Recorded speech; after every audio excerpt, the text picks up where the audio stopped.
The Masters once said, "Peace is not a distant mountain. It's the ground beneath your next step." Every breath, every pause, every act of awareness is part of that path. Take a deep breath in. Let it reach the belly before slowly drifting out. Find a way to listen that feels natural. Maybe you lie down and feel the weight of the body, or you sit upright, spine tall and easy. Tonight's stories are footsteps along that gentle path. They won't demand effort. They will only remind you that stillness is always near, like the earth beneath your soles. If you'd like, share where you are listening from, or what emotion lingers within you tonight. Joy, fatigue, hope, or longing. Everything belongs here. Now let the breath guide you homeward, step by step. Our journey begins with the first story. It began in the hush before dawn, when the breath of the world still rested and time itself seemed unsure whether to move forward. In the palace of Kapilavastu, marble pillars loomed like frozen trees, casting long shadows across the corridors. Every corner, every curtain, every tapestry whispered of wealth and beauty. But the prince, Siddhartha, had stopped hearing the music in it. He had seen what no prince was meant to see: old age, sickness, death, and a seeker who walked without fear. In the days that followed the four sights, Siddhartha moved through the palace like a man carrying a secret too heavy to name. He sat through the court banquets without appetite. He watched dancers move in silk, their feet light as feathers, but his thoughts moved heavier than stone. Yasodhara, his wife, had noticed his silence. She placed her hand gently over his, but it trembled. Rahula, their newborn son, reached for him with tiny fingers, but Siddhartha's eyes filled with both love and sorrow. He did not lack affection, he lacked answers. That night the moon hung low and golden in the sky, a silent witness to the choice being made within royal walls. The city of Kapilavastu lay sleeping, its gates shut, its guards at rest, its people dreaming of festivals and fortunes. But inside Siddhartha's chamber, there was no sleep. He stood over his son's cradle, his gaze long and quiet. Rahula stirred, then stilled again. Siddhartha touched the boy's cheek, memorizing the softness. A father's heart broke quietly inside him. A part of him longed to stay, to watch this child grow, to hold Yasodhara as the years passed. But another part of him, the deeper part, knew that to truly love them, he had to leave, not for escape, not for abandonment, but to find an end to the suffering that would one day find them all. He crossed the chamber in silence, his footsteps bare.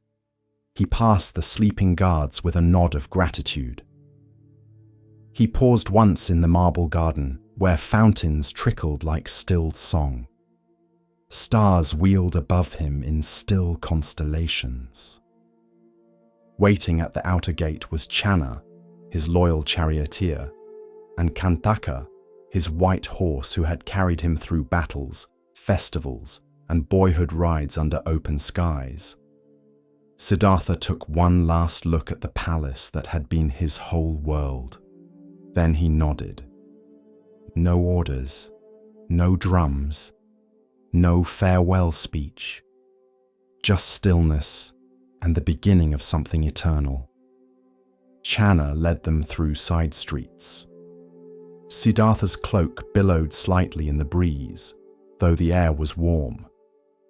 As they neared the city gates, it is said the gods themselves descended to still the sound of hooves and hinges. The gatekeeper slept on, unaware that the one who was born to inherit the throne was walking away from it forever. Miles passed beneath them, past farmlands and shrines, past temples and banyan trees, and as dawn neared, they reached the forest's edge. There, beneath a fig tree bathed in pale starlight, Siddhartha dismounted. He stepped away from the saddle and removed his crown. It was heavy, not in gold but in memory. He untied his earrings and placed them gently in Channa's hands. Then, drawing his sword, he cut away his long, dark hair, symbol of his royalty, of his past. He let the strands fall into the wind. He removed his silken robes, folding them with reverence, and exchanged them for a simple cloth robe, earth-coloured and plain. Then he turned to Channa. "Take Kanthaka home," he said softly. "Tell my father I have not left in rebellion, but in search of that which is beyond birth and death." Channa's eyes filled with tears. "My lord, may I not follow you?" Siddhartha placed a hand on his friend's shoulder. "You will serve the Dharma more by returning than by following. Go. Tell them I am not lost. Tell them I am becoming." It is said that Kanthaka cried as he was led away. Some say the noble horse died of grief, his heart broken by parting. Others say his spirit was reborn among the stars. But Siddhartha did not look back. Barefoot, stripped of every title and comfort, he stepped into the forest. Birds stirred in the canopy. Mist hung low over the earth. The world ahead was wild and wide, but in that moment, he felt lighter than he ever had. No walls, no servants, no titles, just breathe, and the path. He walked deeper, alone, the forest accepting him without question. He drank from rivers, sat beneath trees, listened to wind move through leaves. He began to study with sages and ascetics, learning from their fire rituals and their breath practices, their renunciations and their silences. He fasted until his ribs showed like shadows. He sat still until ants walked over his knees. But in all this, he remained watchful. For he knew that extreme indulgence had not brought peace. And now he saw that extreme denial did not either. His journey would continue, but it had already begun. The great departure was not just a leaving, it was a shedding. Not just of privilege, but of illusion. The prince became a wanderer. The heir became a seeker, and the world, though it did not know it yet, was about to change. Because one man had dared to step outside the gates and walk silently, humbly toward truth. In a cafe by the park, a young boy sat across from his mother. The table was small, just enough for 2 mugs, 1 half-drunk hot chocolate, and a croissant with a single bite missing.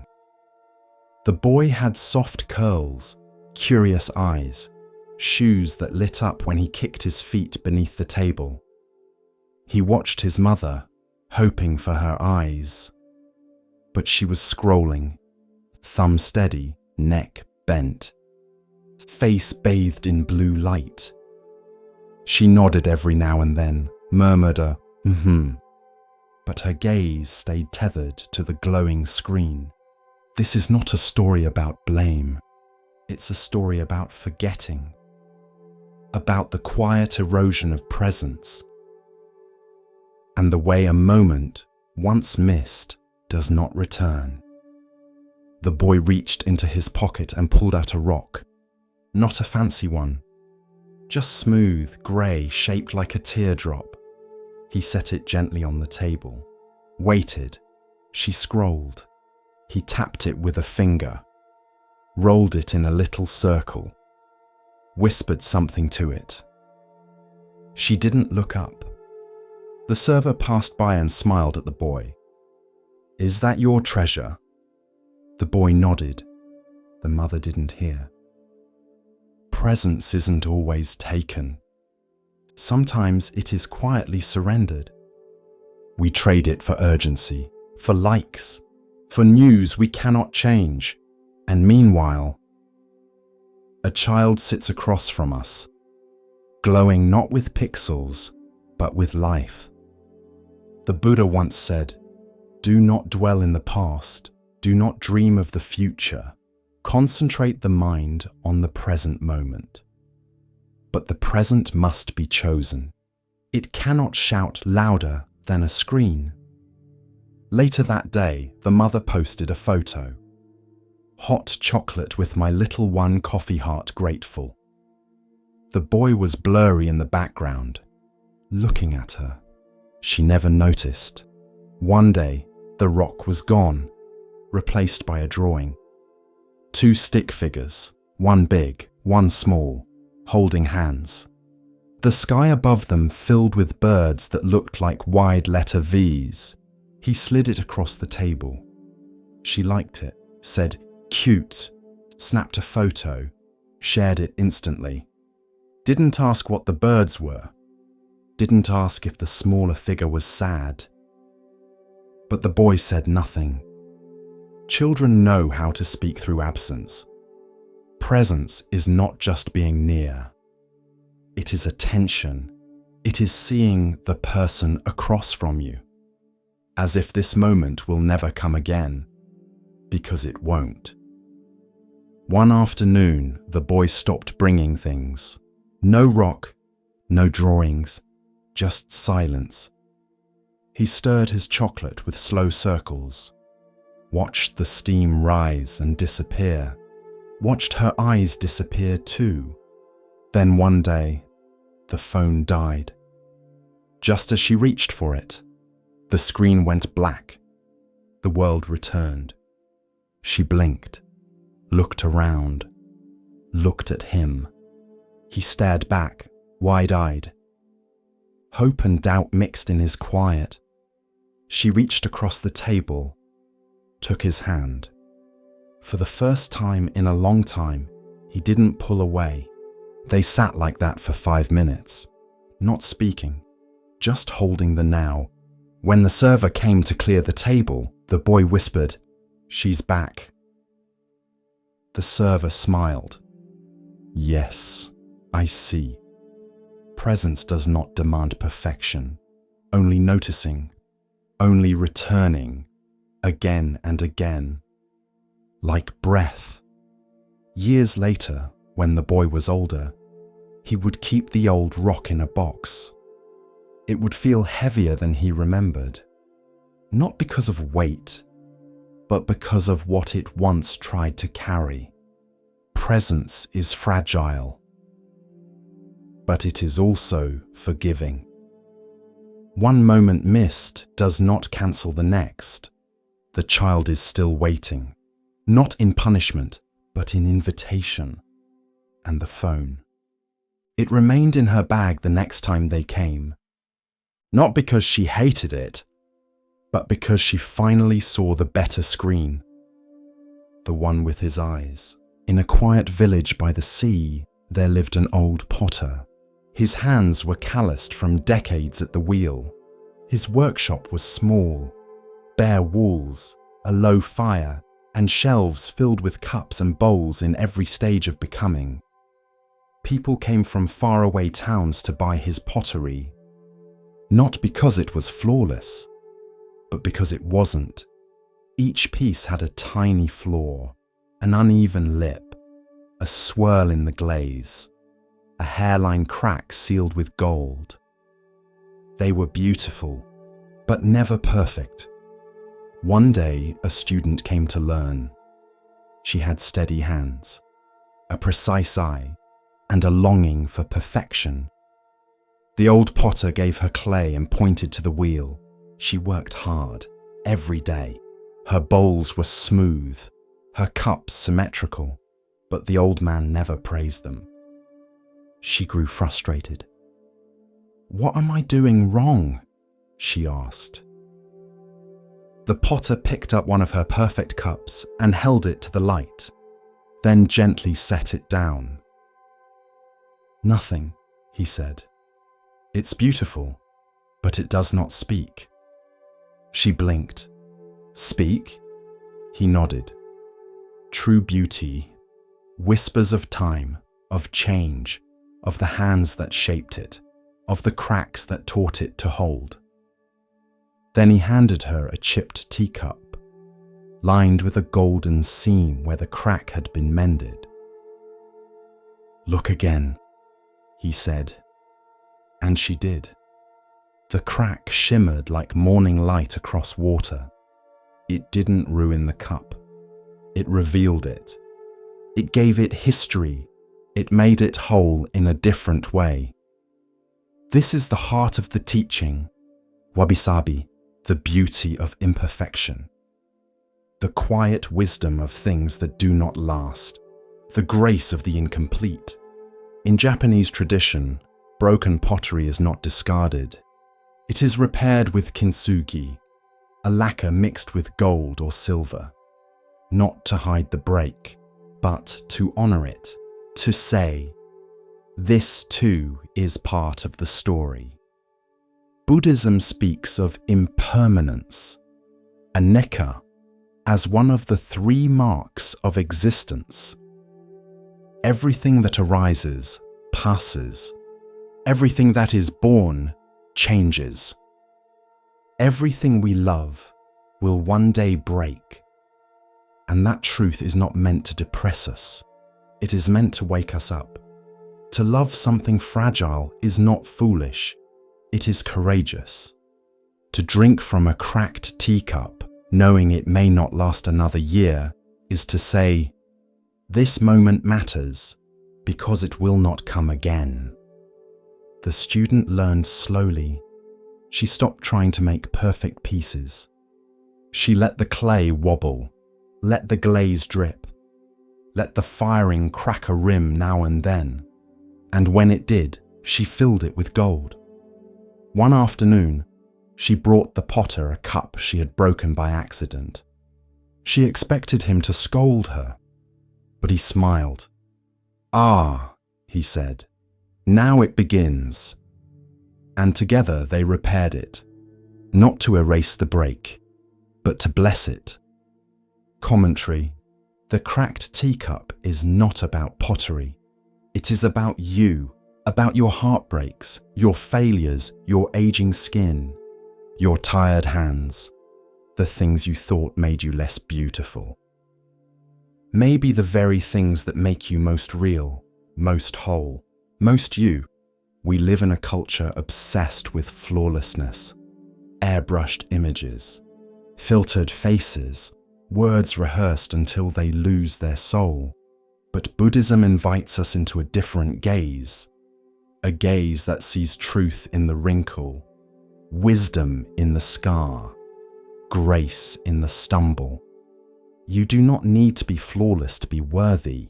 You do not need to hide your breaks. You only need to honor them. To say, yes, I cracked, but I learned how to hold more. There is an old saying, the wound is where the light enters you, but also the gold follows the fracture. Your pain is not shameful. It is precious because what you do with it, how you mend, how you carry yourself forward, that is your art. The next time something breaks, a plate, a plan, a piece of your confidence, pause, take a breath, gather what remains, and ask, how can I make this whole again? Not by hiding the crack, but by letting it shine. You are the cup, and you are also the gold. As we continue our journey through the wisdom of Zen Buddhism, let us turn to a tale about recognition and the true nature of worth. This is the next story. Long ago, in the shadow of the Mahabharata range, there lived a young man named Jorin. He was clever, quick-witted, strong of voice and proud of heart. But Jorin carried something deeper, an anger that lived just beneath his skin, not always cruel, but sharp, like a wind that turned cold without warning. One day, after an argument with his father, Jorin stormed out of their stone cottage and began climbing the mountain trail above their village. "I don't need anyone," he shouted at the trees. But the forest only rustled in reply. He climbed higher until the air turned thin and the path narrowed to rock and dust. At the highest ridge, he stopped and yelled into the vastness below. "I hate you!" The words bounced off stone, and to his surprise, the mountain answered, "I hate you! I hate you!" The echo rang out across the cliffs, his own voice thrown back at him. Jorin blinked. He had never heard the mountain speak before. Curious, he cupped his hands again. "You're a fool!" The echo answered, "You're a fool, a fool." Now he laughed nervously. Then, hesitantly, he tried, "I love you." And again the valley responded, "I love you. Love you." His voice returned, but changed by the silence it passed through. Jorin stood there for a long time, the cold wind tugging at his sleeves, the vastness of the world pressing in. And then he turned back down the path, but quieter than before. This is the story of karma, of how what we send out returns. Commentary. In Sanskrit, karma means action, but not just physical action. Also thought, speech, intention. Each one plants a seed. And those seeds, over time, bear fruit, not as punishment, not as reward, but as response. Like an echo. The mountain did not decide to insult Jorin. It simply returned what was given. This is the truth of karma. The world is not judging you. It is reflecting you. The Buddha once said, "With our thoughts, we make the world." Speak or act with a pure mind, and happiness follows you, like a shadow that never leaves. Most people think karma is about fate, but it's not. Karma is not what happens to you. It's how you move, and what that movement shapes in return. Jorin didn't change overnight, but that moment on the mountain stayed with him. He began to notice the way his words shaped the people around him, how a harsh joke left someone smaller, how a small kindness lifted a room. He didn't always get it right, but now he listened for the echo. One day, years later, Jorin stood at the base of the same mountain. His son, angry about a broken toy, was shouting at the sky. Jorin placed a hand on his shoulder and said, "Careful, little one. The mountain hears." The boy looked up, puzzled, and Jorin smiled. "Speak gently, even when no one answers right away." Because life is an echo. Sometimes it comes back loud, sometimes soft, sometimes years later, sometimes not until your children feel it, but it always returns. So what will you shout into the valley? What kind of world will your words shape? Be mindful of your echoes, because one day you'll hear them again. He was the oldest monk in the monastery. No one quite remembered when he had arrived. He had been there before the abbot, before the bell tower was built, before the bamboo grove behind the kitchen had taken root. They called him Elder Wen. His robe was patched at the sleeves, his back curved like a bowed reed. and his eyes were always smiling, like he had seen something long ago and never forgotten it. He didn't teach, not formally, but every morning he lit the incense before dawn. Every afternoon he watered the moss around the garden stones, and in the evening he swept the meditation hall in silence, the broom moving in time with his breath. You could walk past him and miss him entirely, unless you were paying attention. Then you would feel it, that quiet radiance, like sitting near a warm lamp on a winter night. One spring, Elder Wen stopped coming to morning service. He didn't light the incense, didn't sweep, didn't bow. He stayed in his small corner room beside the main hall, lying on his straw mat with hands folded gently over his chest. He was dying. The news spread quickly. Monks whispered in the corridors. Some feared, some mourned. Some tried to distract themselves with chores. But one by one, they made their way to his room. To say goodbye, to ask for wisdom, to seek some final teaching. But Elder Wen said almost nothing. He just smiled. That same soft smile, unmoved by sorrow, unafraid of what came next. One young monk sat at his side and finally asked, "Master, are you not afraid?" Elder Wen opened his eyes. "Afraid of what?" he whispered. "Of leaving." The old monk chuckled softly, a sound like wind through dry leaves. "Leave where?" He looked around his humble room. "There is nowhere to go." Another monk asked, "What is your final instruction?" Elder Wen blinked slowly, then raised one trembling hand and pointed to the teacup beside his bed. It was half full. The tea had long gone cold. But the sunlight touched it just so, glinting off the rim.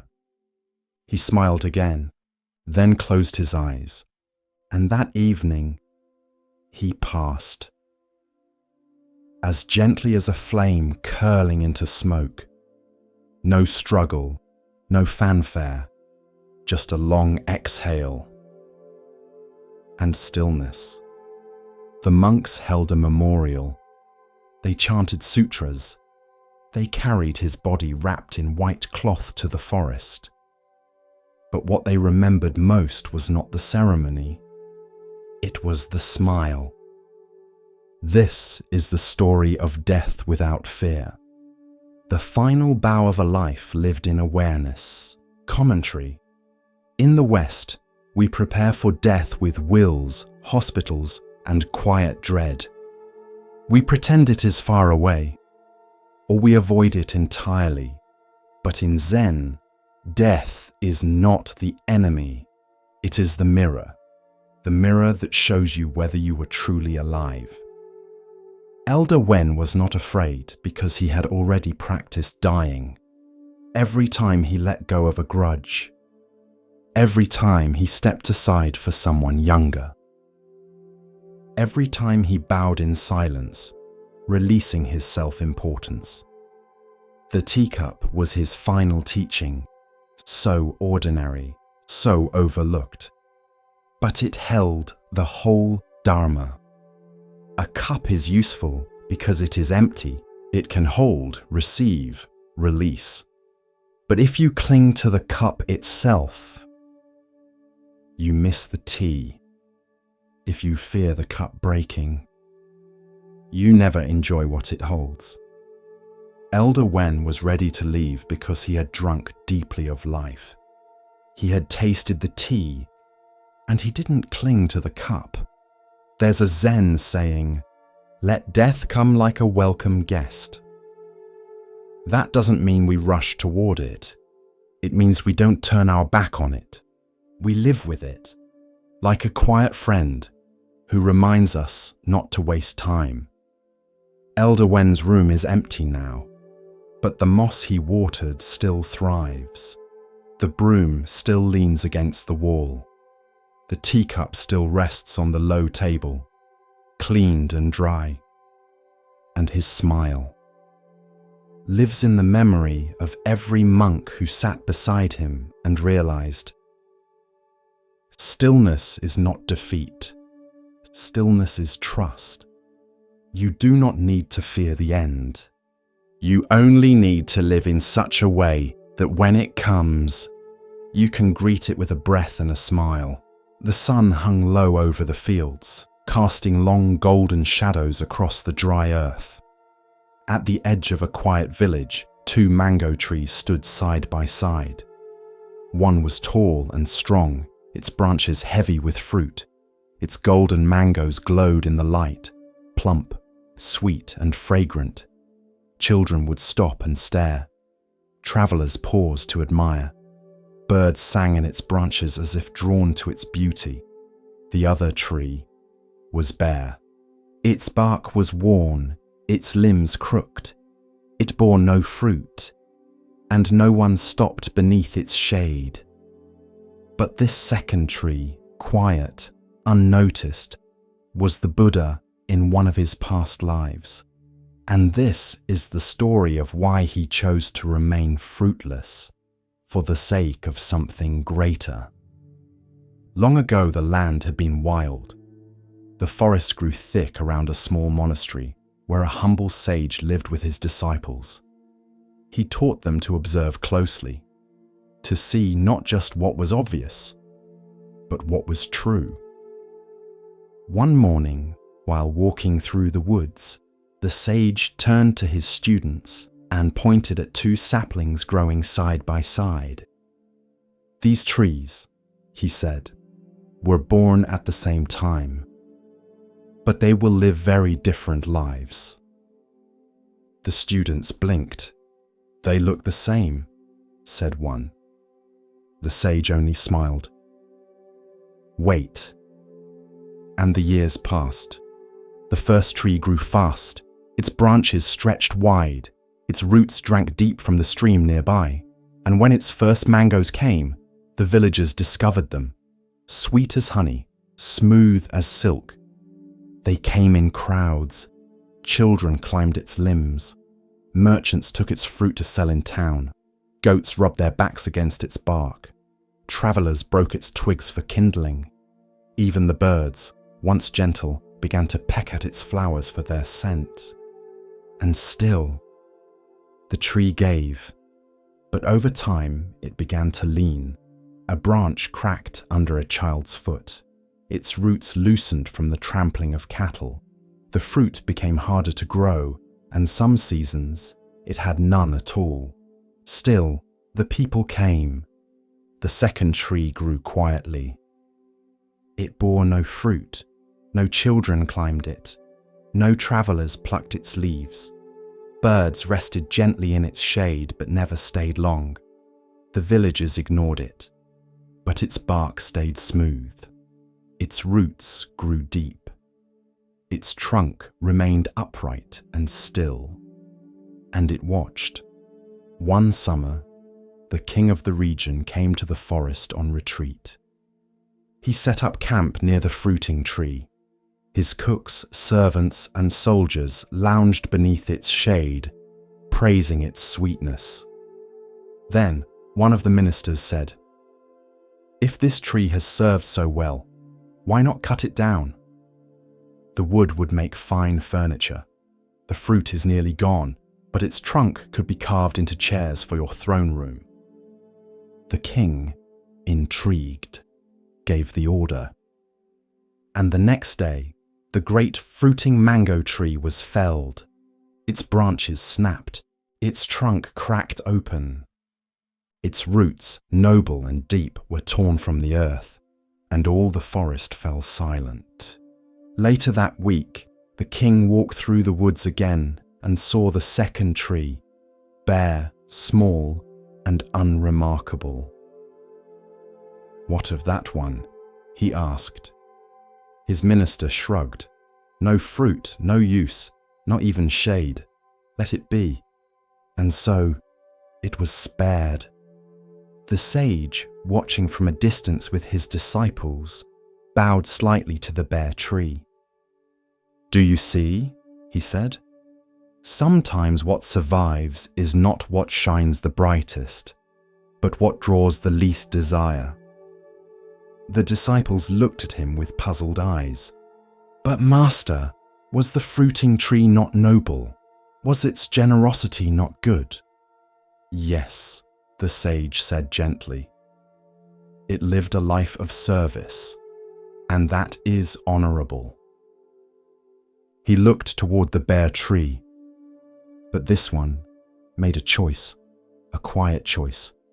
It saw what happened to its brother, and though it too could have borne fruit, it chose not to, for the sake of survival, for stillness, for watching without being consumed. Many lifetimes later, the Buddha would recount this story to his own monks. He would say, "There are times to serve and times to endure. There is merit in offering yourself to the world, and wisdom in stepping back, not from fear, but from foresight."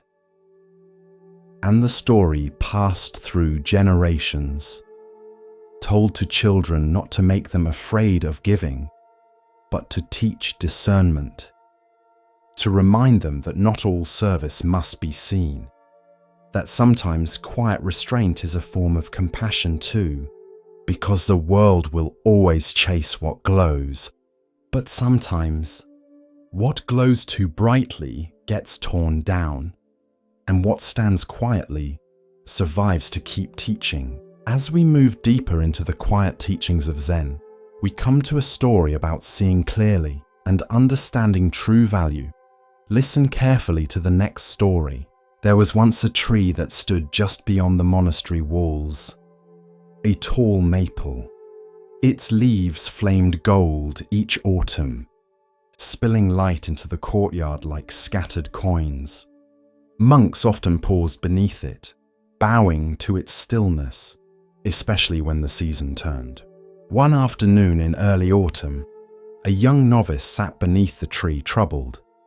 His master had given him a koan to meditate on. "What do you cling to that no longer lives?" He had meditated, chanted, even fasted, but the answer would not come. That day, the wind had begun its long conversation with the branches. A single leaf, amber at the edges, twirled down, landed softly in the novice's lap. He stared at it. Fragile, veined, no longer green, still beautiful, but no longer living. The tree gave no sign of loss. No grief, no clinging, only release. Another leaf drifted down, then another. The novice looked up. The tree was letting go of what had once been its crowning glory. Not with sorrow, but with grace. Later, he spoke with his master. "Why does the tree drop what once gave it life?" The master replied, "Because it trusts the cycle. It knows spring will come again. It makes room by releasing." The novice thought of the things he had held too tightly, a grudge from a harsh word, a dream that had withered, an idea of who he should become. He returned to the tree the next day, sat beneath it again. This time, when a leaf fell into his hand, he whispered, "Thank you," and let it go. That night, he wrote in his journal, "Letting go is not loss, it is returning." As the days grew colder, the tree became bare. Some monks said it looked lonely, exposed, but the novice saw strength in that nakedness, a kind of quiet surrender. It was not clinging to what had passed. It was preparing for what would come. Winter arrived. Snow dusted the monastery roofs. The tree stood still, unmoving, uncovered, unconcerned. Months passed, and then, one morning in spring, the novice awoke to find tiny buds on the tree's limbs, software green, new. He smiled and understood at last. What we release returns, but only when we've stopped grasping. There is a phrase in Buddhist teaching, you can't receive with a closed hand. The tree had shown this truth. Letting go is not the end. It is the opening. At the edge of the monastery was a pond, small, shallow, ringed with moss-covered stones. No fish swam in it. No lilies bloomed. It was quiet, so quiet you could hear dragonflies land on its surface. The monks would pass it daily on the way to morning meditation. Most gave it no thought. But one monk, young, curious, still a little wild in the heart, began to stop beside it each dawn. He would pick up a pebble, hold it, feel its weight, then toss it gently into the still water, and each time he would watch the ripples move outward, soft circles expanding from the center until they kissed the edges of the pond and vanished. One morning, the head teacher stood beside him. "You throw a pebble every day," he said. "Why?" The young monk didn't answer at first. Then he said, "I think I'm watching how something so small still affects everything." The teacher smiled, bent down, picked up his own stone, and said, "Every thought, every word, every action is a pebble in the pond of life." Then he let it fall. Ripples. The young monk began to understand that karma is not punishment or reward. It's simply the rippling of causes. What you do echoes. What you think spreads. Even in silence, something moves outward from you.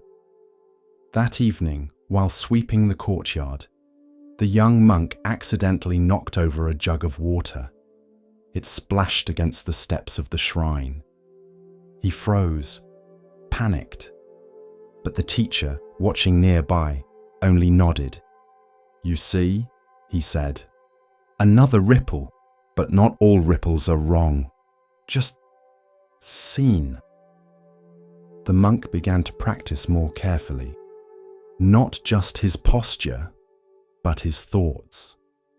He noticed how anger, even when not spoken, changed the air around him. How a quiet smile offered to a passerby lingered like incense. One day, a traveler came to the monastery.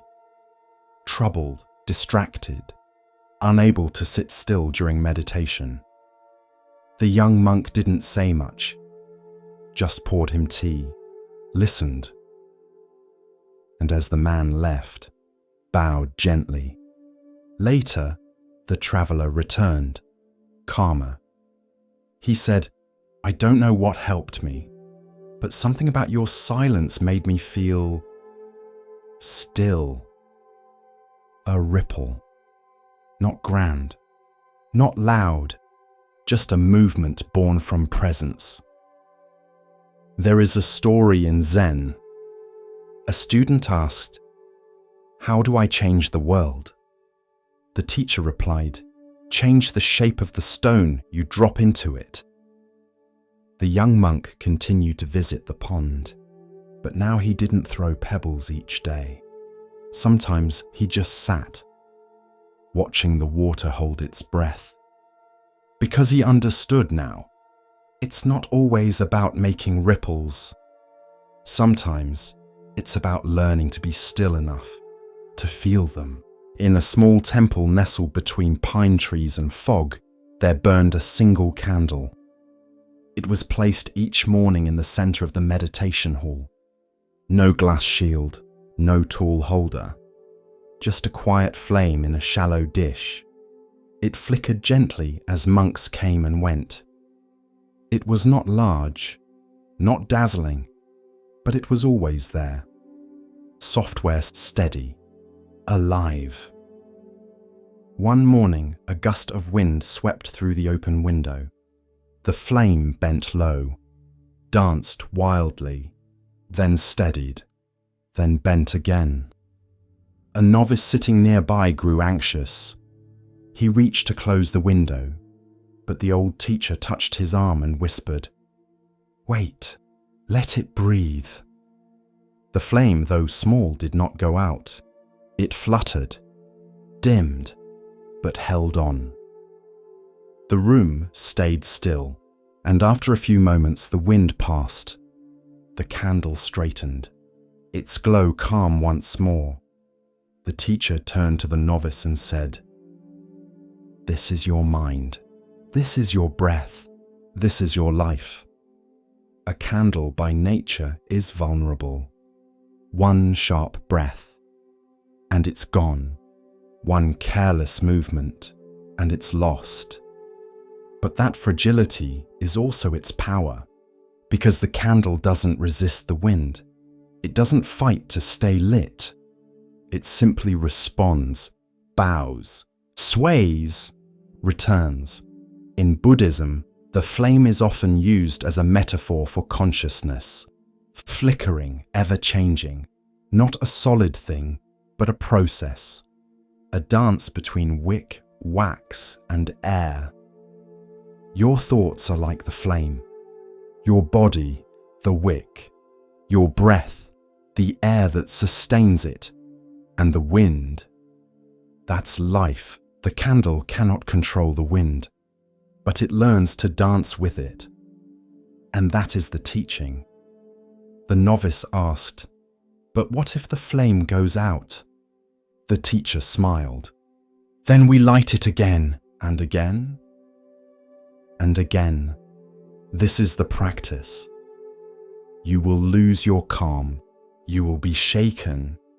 Your light will dim, but the wick is still there. The wax remains. You are never without the capacity to be rekindled. There is a Tibetan saying, 'Better to light a single candle than to curse the darkness.'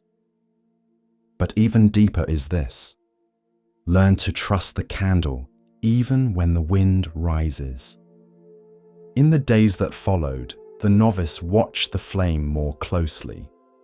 He began to notice how it moved, how it bent without fear, how it never clung to its shape from a moment before. And one morning, during Zazen, as a storm passed outside, he did not flinch. He simply watched the flame bend and return. And in that moment, something in him softened too. This is what meditation teaches, not how to still the wind, but how to let the flame bend without going out, how to meet life's changes with grace, how to stop fearing your own flicker. Grief is a wind, so is joy, so is anger, so is love.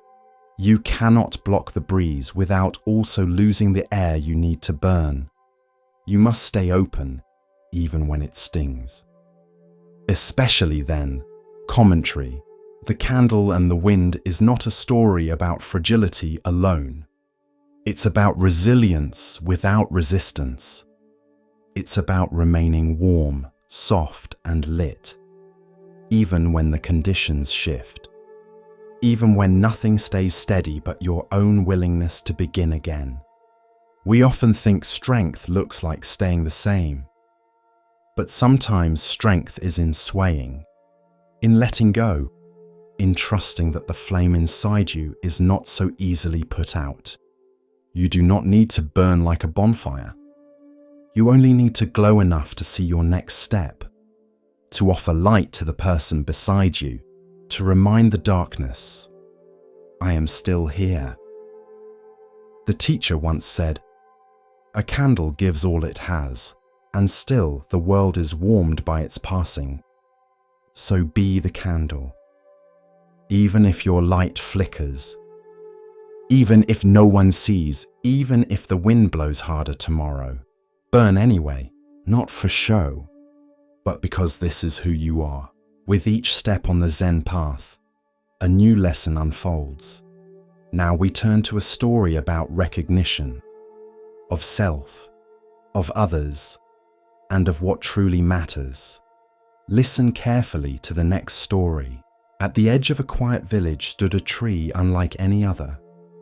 It wasn't tall, wasn't radiant, didn't blossom with brilliant colors in spring, but still, people came. Not to pick fruit, not to seek shade, not to carve initials into its bark. They came to sit, to rest, to listen. Because it whispered, no one knew why. Some said it was the way the wind passed through its hollow trunk. Others believed it was the spirit of an old monk who had meditated there long ago. Children said the tree could speak. Old farmers said it could hear. But whatever the cause, the tree made a soft sound, like breath through a flute, or the hush of cloth moving gently through air. Just enough to quiet your mind. People began to visit it when their hearts were heavy. A woman grieving the loss of her son sat at its roots each morning.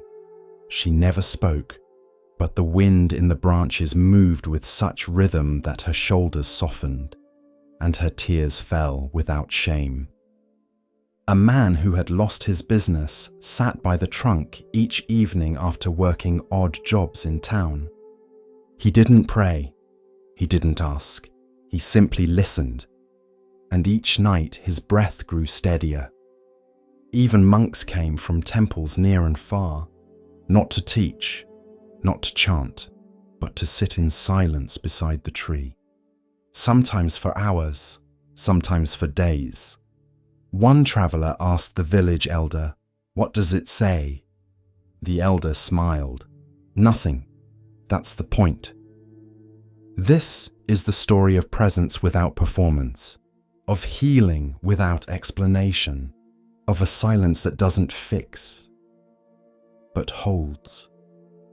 There are trees in all of us, places in our heart that don't shine loudly, don't offer dazzling gifts, don't do anything, but simply are. And that is enough in a world that demands noise, results, progress, answers, opinions, profiles, performances. The whispering tree reminds us, silence is not emptiness. It is a kind of presence too deep for words. The Buddha once said, "Better than 1,000 hollow words is one word that brings peace. And better still, perhaps, is no word at all, just presence, just sitting, just being." In the Zen tradition, some masters would respond to students' deepest questions by raising a finger, or drawing a circle in the air, or remaining completely silent, not because they had no answer, but because the answer could not be spoken. It had to be realized. The whispering tree was like that. It taught nothing, but revealed everything, if you stayed long enough. There's a story of a student who asked his master, "What is enlightenment?" The master pointed to the mountain. The student frowned. "I don't understand." The master said, "That's because you're still trying to. Some truths don't want to be understood. They want to be felt, held in stillness, carried in the breath." Commentary. We are conditioned to speak, to respond, to fill silences, to offer advice, to explain our pain, to solve others' suffering. But sometimes what's needed is none of that. Sometimes what's needed is what the whispering tree offered. Presence without pressure, silence without absence. listening without fixing. The mind wants sound. The ego wants performance. But the heart wants stillness. It wants to be seen without being judged, heard without being analyzed, held without being improved. You don't have to have the right words. You don't have to be wise. You don't have to fix yourself or anyone else. Sometimes just being there with your whole attention is the most sacred act. The whispering tree didn't change anyone. It didn't speak truths, didn't prescribe practices, didn't offer instructions. But people left it feeling lighter, not because they got something, but because they let something go. Let go of the need to perform, to be impressive, to be certain, to be healed already. Let yourself be the tree. Let yourself be the wind. Let yourself be the stillness between the branches. Silence is not the absence of something. It is the presence of everything. So, when you don't know what to say, don't. When someone is hurting and you want to help, sit with them. When your own heart feels messy, wordless, unsure, be still. Let the whispering begin inside, and trust that silence is a teacher too. The young monk spoke with confidence. He had studied for years. He had memorized the sutras, debated the Dharma, written essays on emptiness and non-self. Now he stood before Master Obaku, hoping to impress him. "What is the ultimate truth of Buddhism?" he asked, bowing low. The question was polished, prepared, even reverent. But Obaku said nothing. Instead, he stepped forward and shouted, loud, sudden, like thunder cracking a still lake. The monk stumbled backward, heart racing. His thoughts vanished. His pride scattered like startled birds. And for a moment, just one brief, breathless moment, his mind stopped. No questions, no answers, just space, raw and awake. That was the lesson. A shout. Not of anger, but of compassion. Not to belittle, but to break. To shatter the walls of thinking that separate seeker from truth. In the Zen tradition, this is known as katsu, a fierce cry. A single wordless eruption that pierces through the mind's constant noise. Obaku used it like a blade, not to wound, but to cut away illusion, to jolt the student out of the fog of thought. Because sometimes, you don't need more understanding. You need a wake-up call. Think of a dream. You're walking through it, believing it, responding to it. Then someone shouts your name. You jolt awake and realize none of it was real. Obaku's shout was like that, not a teaching, a waking. Years later, the monk returned. He bowed before Obaku and said, "I finally understand why you shouted." Obaku smiled and said, "Then forget that I ever did." Because even the memory of awakening can become another concept, another prison. Zen cuts not just through delusion, but through the attachment to insight itself. Obaku was a teacher of few words, but when he spoke or shouted, he struck deep. Once another student asked him, "What is the path to liberation?" Obaku raised his fist. The student said nothing, then bowed, because in that moment he understood. The path was this. Not words about liberation, but the raw, silent, direct presence of the fist before him. Western minds often recoil from this. We're trained to expect kindness to be soft, truth to be calm, teachers to be gentle. But in Zen, compassion doesn't always whisper. Sometimes it roars, because the cage of the thinking mind is strong, and it takes a powerful noise to break it.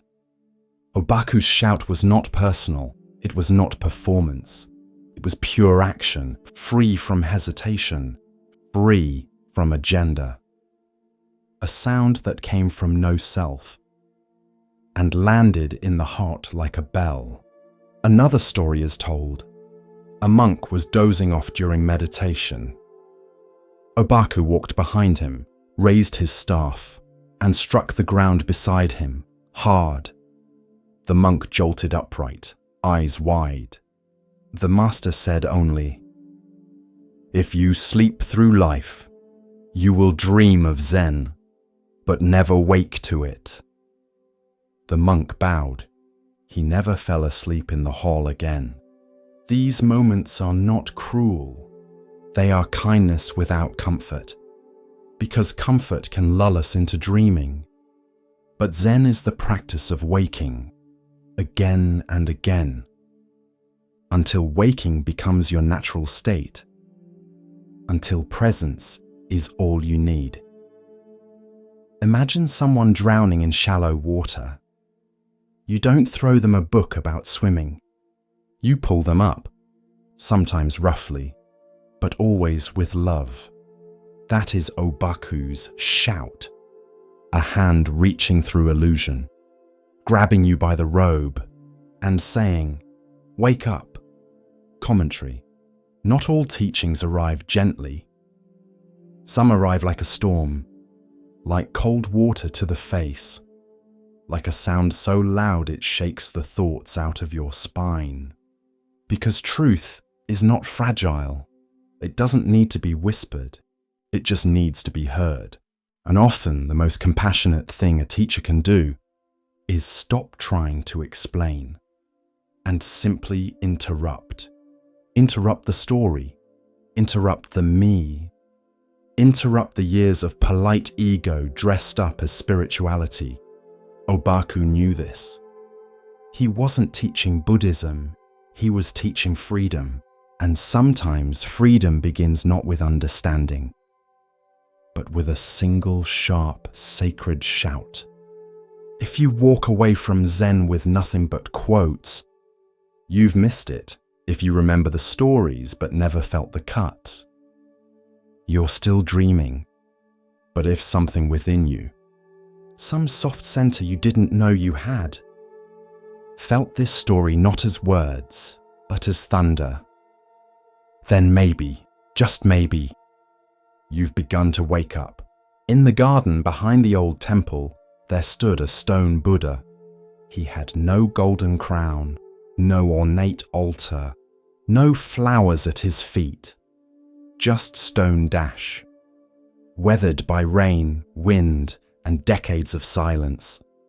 Moss gathered at the base, vines crept along his arm, birds landed on his head without reverence. And still he sat, eyes closed, hands folded, unmoved. Generations of monks came and went. Some swept the garden path, others meditated nearby, but few paid the Buddha much mind. Time had dulled his features. No one prayed to him. Tourists ignored him for the bright lacquered statues inside the main hall. He was just there, part of the background. Then one day a child arrived. She was the daughter of a villager who came to deliver vegetables. While her father spoke to the cook, the girl wandered through the herb garden, past the bell tower, until she saw the statue. Something about it made her stop. Maybe it was the silence, maybe it was the stillness, or maybe it was the dust. She reached out and touched the cheek of the statue. It felt cold, rough, real. "Who is this?" she asked when her father returned. The cook chuckled. "Just an old Buddha. No one important." But the abbot, who had been nearby, turned and smiled. "No one important?" he said softly. "Then perhaps he is teaching more than we realize." The next day, the girl returned with a cloth. She wiped the statue's face gently. The dust didn't all come off. Some of it was too stubborn, too deep. Still, she came again the next day, and the next.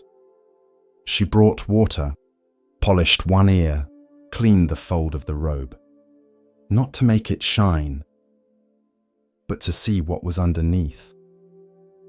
Each day, the Buddha seemed to return a little more, not just to sight, but to presence. Soon, other villagers took notice. A few offered flowers. One man brought a small bowl of rice. The monks watched, a bit puzzled. "This statue has always been here," said one. "Why now?" The abbot simply nodded toward the girl. "Because someone remembered him." That evening, during the Dharma talk, the abbot told a story. "Long ago," he began, "there was a temple in Thailand that housed a clay Buddha. Plain, ordinary, but during renovations a crack formed, and when monks investigated, they found gold beneath the clay." He paused. For years no one knew. Dust had hidden what was always shining. The monks were quiet. They knew he wasn't just talking about statues.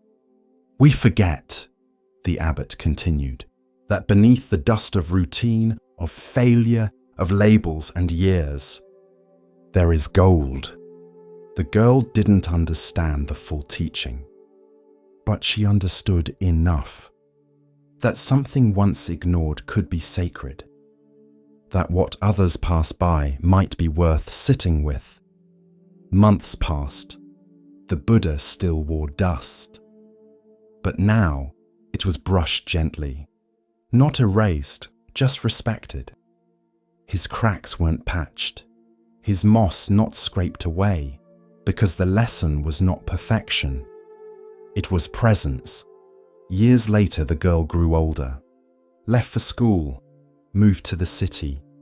But every time she returned home, she visited the statue, bowed, closed her eyes, and sat.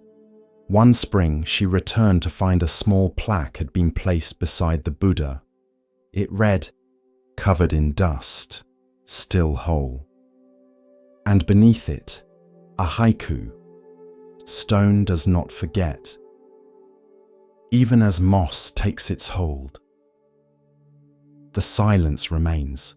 In the end, the statue never moved, never spoke, never sparkled, but it changed those who looked long enough, not by demanding attention, but by waiting patiently for someone to remember that beneath the dust, nothing was ever missing. As our exploration of Zen Buddhism deepens, let us listen to a story that reveals how true worth is often overlooked. Here starts the next story. The sun shimmered over the canopy of an ancient forest, casting dappled light onto the wide, glistening river that snaked through its heart. The air was rich with the scent of ripe fruit and warm leaves. Birds called lazily from the branches, and deep in this green sanctuary, there lived a great band of monkeys, free, agile, unafraid. They were led by a king, not crowned with gold nor seated on a throne, but known by every heart in the jungle as a being of rare strength, deep wisdom, and boundless love. He was the Buddha in a past life, and his name was whispered with reverence among the trees, Mahakapi, the great monkey king. The troop followed him not out of fear, but from trust. He chose the ripest fruit for the weakest among them. He led them across rivers in flood. He taught the young how to leap, and the old how to rest. And when predators stalked the forest floor, he stood between his people and the teeth of death. But even such noble creatures cannot stay hidden from the eyes of kings. Far downstream, where the river widened and palace walls gleamed under the sun, there lived a human king. He was wealthy, powerful, and restless. One morning, while drinking sweet water from a golden cup, he bit into a mango unlike any he had tasted. Its flesh was fragrant, smooth, almost glowing. He turned to his servants, astonished. "Where did this come from?" he demanded. A trembling servant bowed low. "From the northern forest, Your Majesty. It was carried by the river." The king stood. "Then that forest shall be mine." And so he rode, hundreds of soldiers at his back, their armor clinking like distant thunder. Across plains, over hills, and into the great northern woods they marched, until they reached the grove where the mango tree stood. Its branches curved wide, heavy with golden fruit. And high in its arms, the monkeys feasted. The king looked up, and his joy turned to fury. "They steal what is mine," he said. "Surround the tree. Not one escapes." His archers raised their bows. The monkeys screamed and scrambled. Some fell. Some clung to the bark, trembling. Mothers shielded their babies. The tree that had fed them now became a trap. And the Monkey King, Mahakapi, watched from a distance. He saw the ring of soldiers, the drawn bows, the trembling hearts of his people, and he knew there was no way down. Unless he climbed a tall cliff beside the river. From there he could see the mango tree, the forest, the fear. He wrapped his legs around the trunk of a strong bamboo stalk, measured the distance, and leapt. Across the sky he soared, limbs outstretched, heart steady. He reached the tree, but not the ground. His body caught a branch, and he hung there, arms extended, back arched across the gulf between safety and slaughter. A living bridge. He turned his head and called out, "Go! Cross me, now!" One by one, the monkeys scrambled onto his back. They clutched his fur, their tiny hands trembling. Some hesitated, some wept, but they crossed, from danger to safety, over the back of the king who held and held and held, until the last one was gone. In the grove below, the human king had seen everything. He watched the great monkey fly, watched him cling, watched him bear the weight of an entire nation, and now he watched him fall. The Monkey King's body gave out, muscles torn, spine twisted. He collapsed at the base of the tree, breath shallow, limbs crumpled like leaves after a storm. The human king approached, silent. This was not the enemy he imagined. This was not a beast. This was something else. He knelt. The Monkey King opened his eyes. "You could have run," the human king whispered. "You could have saved yourself." The monkey breathed barely. But what would a king be without his people? Tears welled in the king's eyes. He had marched to conquer, to taste fruit, to claim land. But he had found something far richer: honor, selflessness, sacrifice. He turned to his soldiers. "Tend to him," he ordered. "Treat him with care." But it was too late. The Monkey King's breath slowed, and then stopped. The human king built a shrine there, beneath the mango tree, not for conquest, not for glory, but for a being who had shown him what true kingship meant. And from that day on, he ruled differently. Not with fear, but with wisdom. Not with pride, but with service. He remembered the curve of that body stretched across space, the silence in which it held, the lesson it gave. Centuries later, the story would be carved into stone, painted onto temple walls, and passed from one mouth to another like a sacred fruit. Children would ask, "Is it true? Did a monkey really give his life?" And the elders would smile. "Yes," they'd say, and in doing so, he taught the world how to live. Because sacrifice is not weakness, it is strength in its purest form. And a leader is not the one who commands the most, but the one willing to give the most, even his life, for those who trust him, for the good of all. It happened in the monastery courtyard. A cat had wandered in from the fields, slim, white-pawed, with eyes like river stones. The novices argued over it. "Let it stay," said one group. "It brings joy. We feed it. It purrs. It lives among us." "No," said the other group.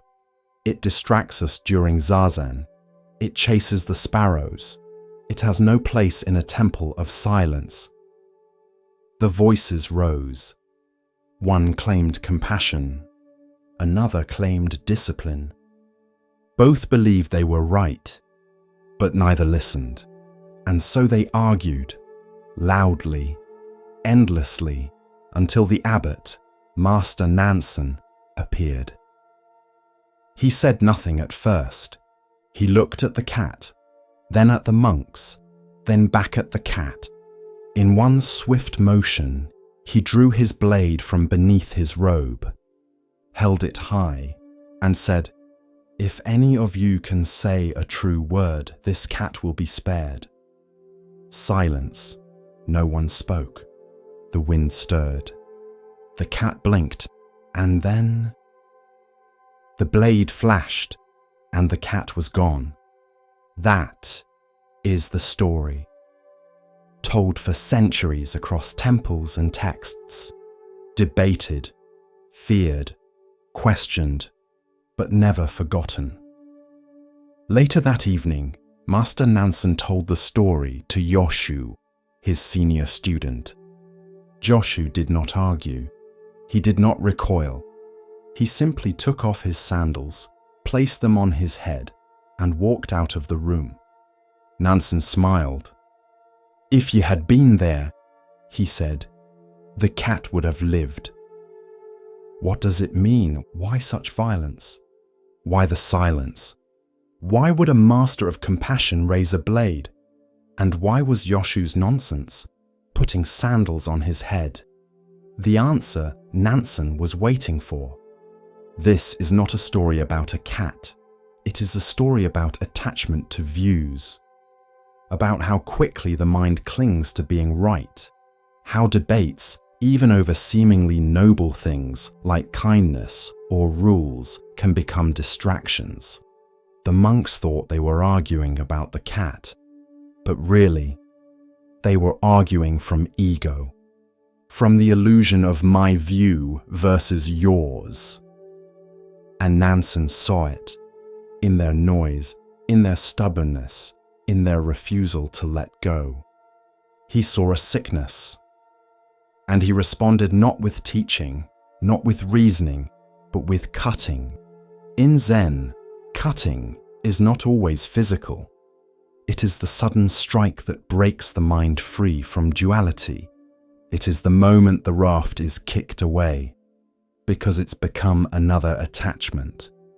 It is the sharpness that leads to stillness, like a thunderclap that silences thought, like a stone thrown into still water, breaking the surface so deeply that the ripples stop altogether. The blade in this story is not just steel. It is a mirror, And what it reflects is uncomfortable. Because the cat is not just a cat. It is that which we cling to while pretending to care. It is the debate that becomes a disguise for control.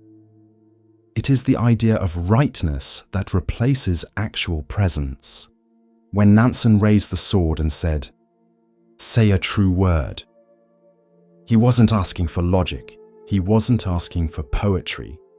He was asking for being, for someone to drop the debate, to step beyond language, to show life, not defend it. No one spoke. Not because they didn't know the answer, but because they were still stuck in thinking, still stuck in sides, still holding on. But Joshu, when he heard the story, he didn't try to argue it. He didn't try to defend the monks or condemn the master. He didn't even say a word.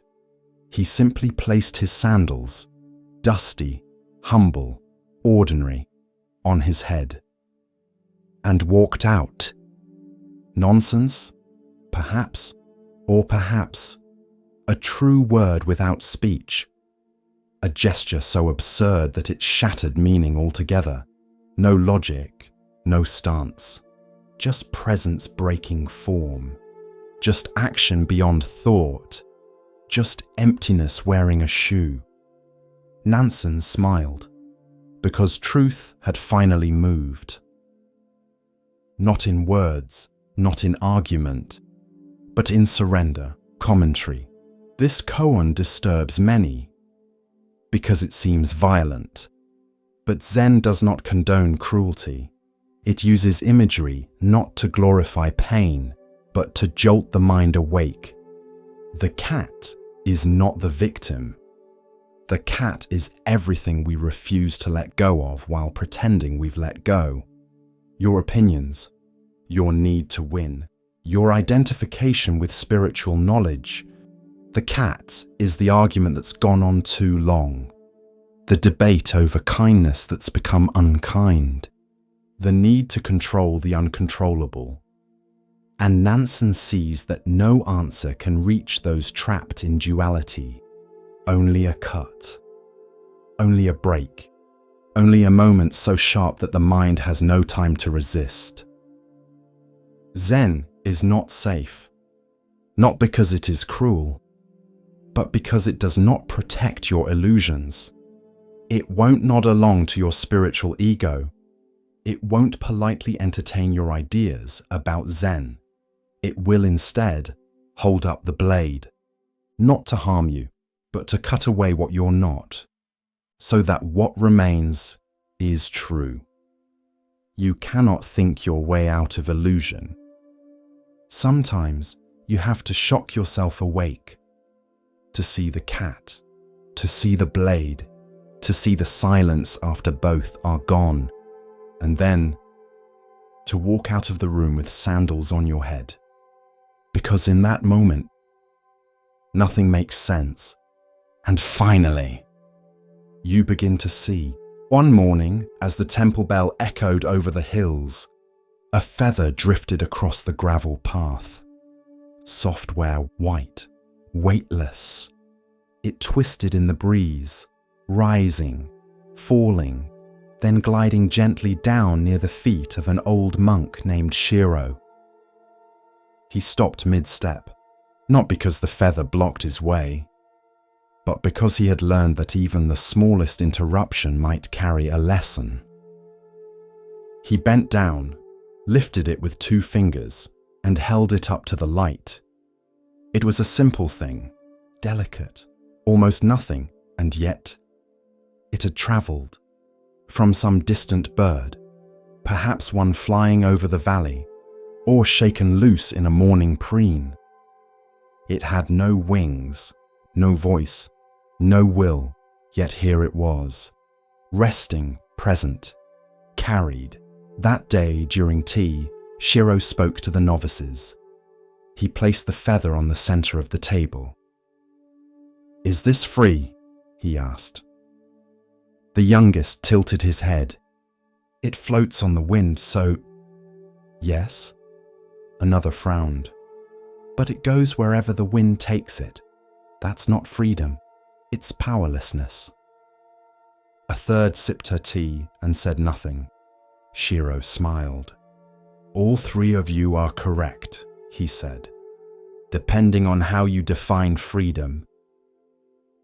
He continued, most people think freedom means control, to choose, to decide, to resist what moves us. He looked out the open window. But the feather has no resistance, no plan, and yet it dances. The novices leaned in. He pointed toward the sky. If the wind blew north, it went north. If the wind changed, so did the feather. But never once did it say, I failed. There was a pause. One novice finally asked, Then what is the lesson, Master? Shiro replied softly, There are times to steer and times to yield. He picked up the feather again. True freedom is not always in direction, but in the way we ride the currents. Later that week, the temple cat fell ill. The novices fretted. One cried. Another tried to feed it broth. But Shiro simply sat beside it. He offered no solutions, no prayers, only presence. When the cat passed, Shiro gathered the novices.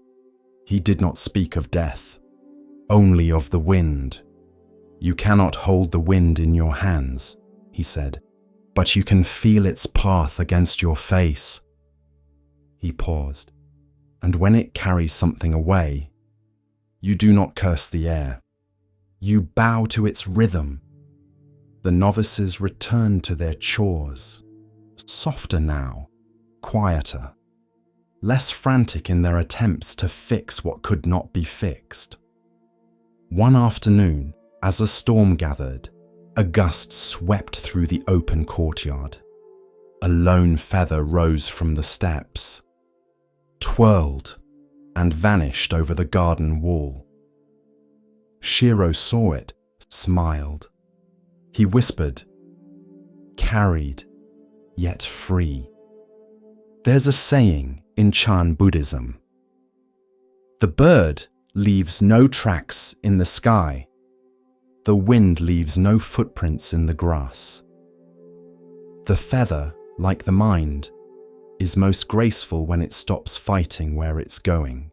Continuing along the path of Zen insight, we pause now to hear a teaching about perception and hidden value.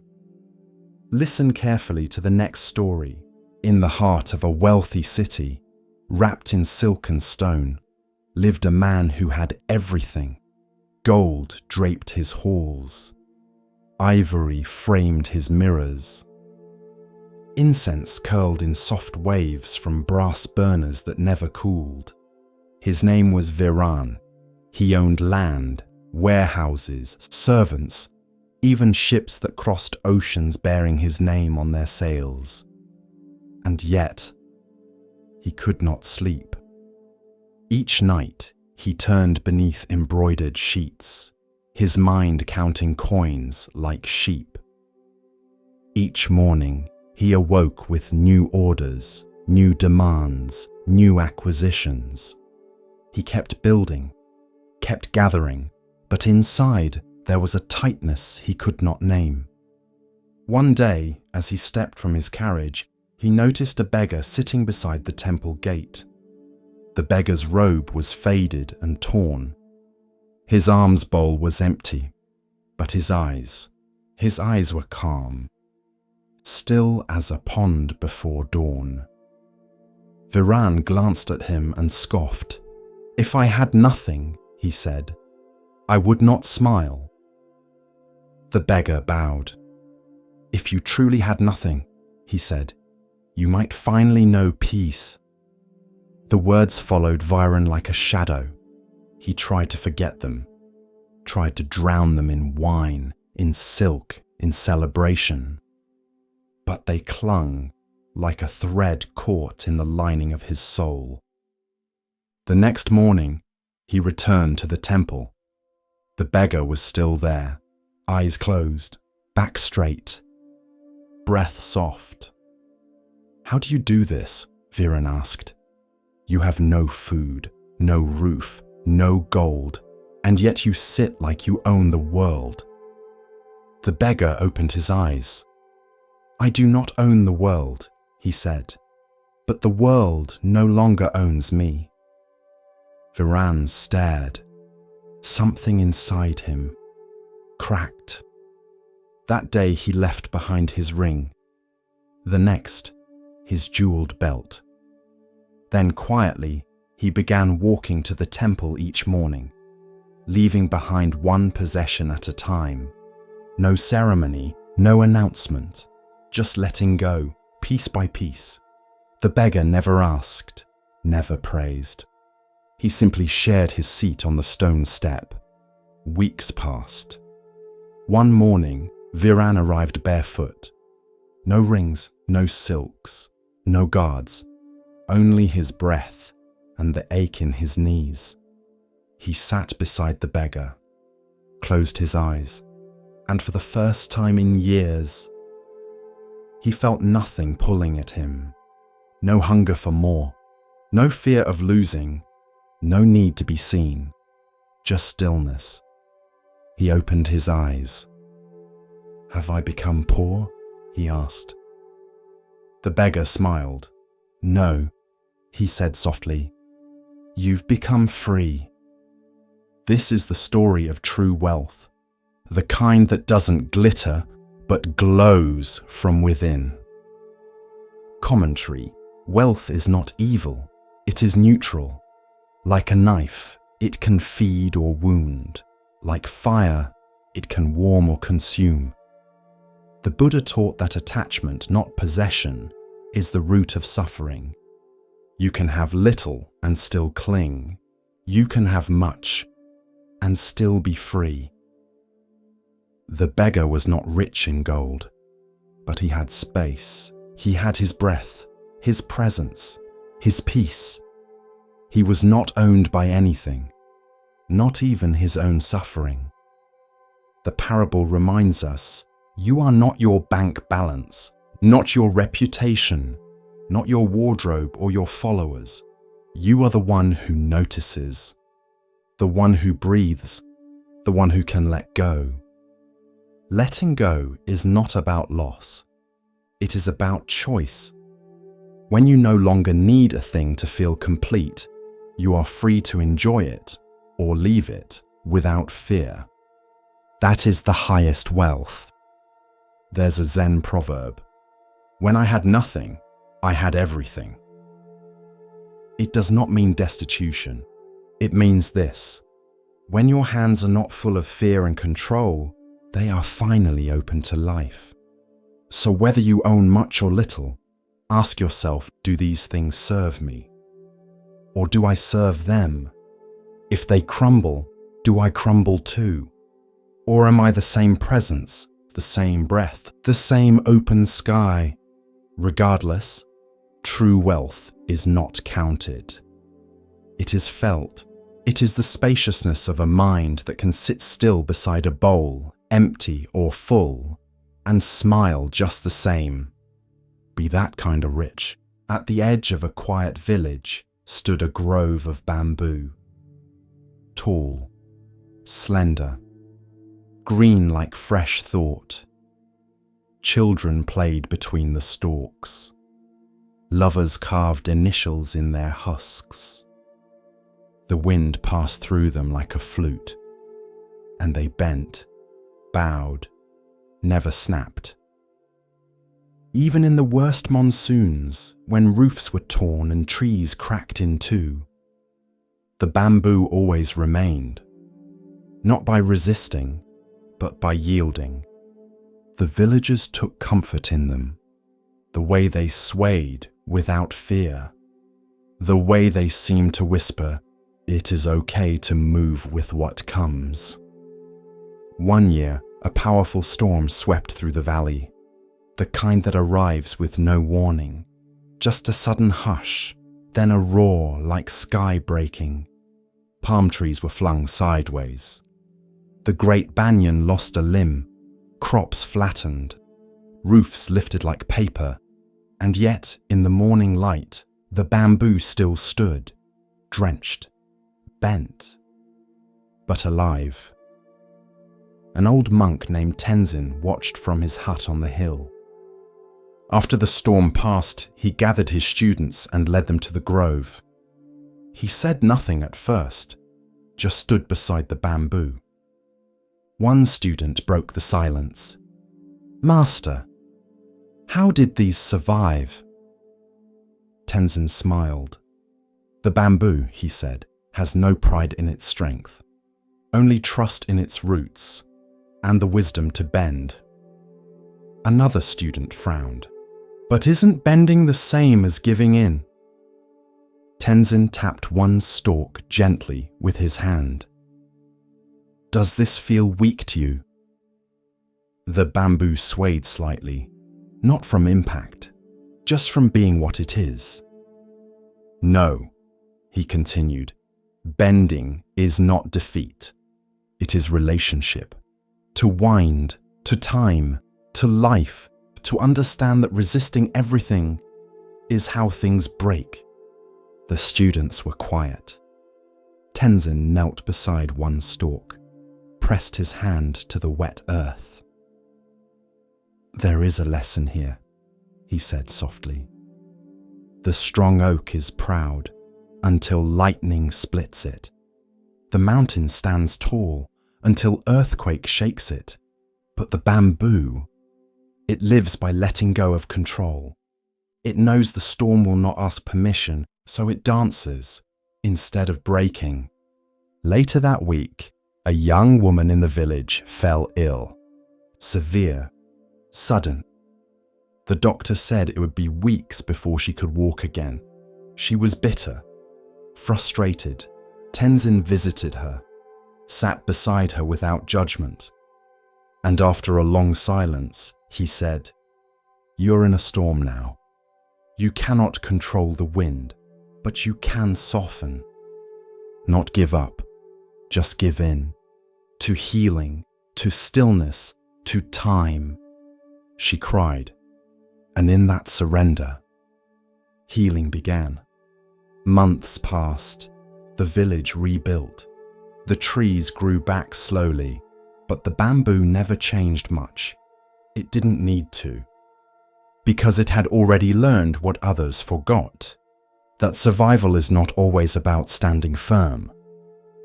Sometimes it's about moving with grace. There is a line in a Zen poem: "Be like bamboo, deep-rooted, open-jointed, hollow-hearted. What bends does not break. What yields is not weak.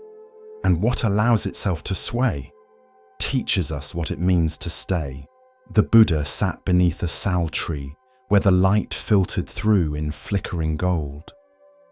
The breeze played gently with the hem of his robe, and the scent of early jasmine lingered in the air. Around him, the monks gathered like ripples around a pebble dropped in a still pond.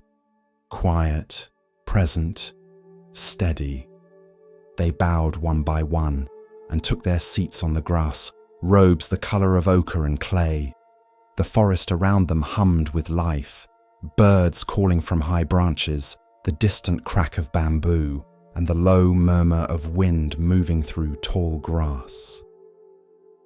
The Buddha's eyes remained half lowered, still and soft. Then from the circle, a young monk rose. He was thin, his frame taut with discipline, but his brow was furrowed, his lips pressed with quiet unrest. He stepped forward and bowed deeply. "Master," he said, "I have studied the teachings as best I can. I rise before dawn. I recite every sutra. I memorize every verse. I follow every precept. And still, I suffer. Still my mind is troubled. I fear I've become attached to the very teachings meant to free me." He hesitated. Am I clinging to the Dharma itself? The Buddha looked upon him gently. You remind me of a traveler, he said. Let me tell you a story. The monks settled deeper into stillness. The forest too seemed to pause. There was once a man, the Buddha began, wandering through a thick and treacherous forest. The trees were close, the thorns sharp. On all sides he was hemmed in by danger, wild beasts, hunger, cries in the distance that made his skin crawl. For hours, maybe days, he pushed forward, uncertain and afraid, until he came to a wide, roaring river. On the other side, he could see sunlight falling on an open path. He saw smoke curling from a distant hut. Safety, rest, the way forward. The Buddha paused, letting the image take shape. But there was no bridge, no boat. The current was fierce. He could not swim across without being swept away. So the man worked. He cut branches, wove reeds, bent saplings into shape. With patience, sweat, and determination, he fashioned a raft, just strong enough to carry him. He clutched it tightly, guided it across the swirling water. His heart pounded with fear, but he reached the far bank, soaked, trembling, but alive. The Buddha's eyes swept slowly across the circle of monks.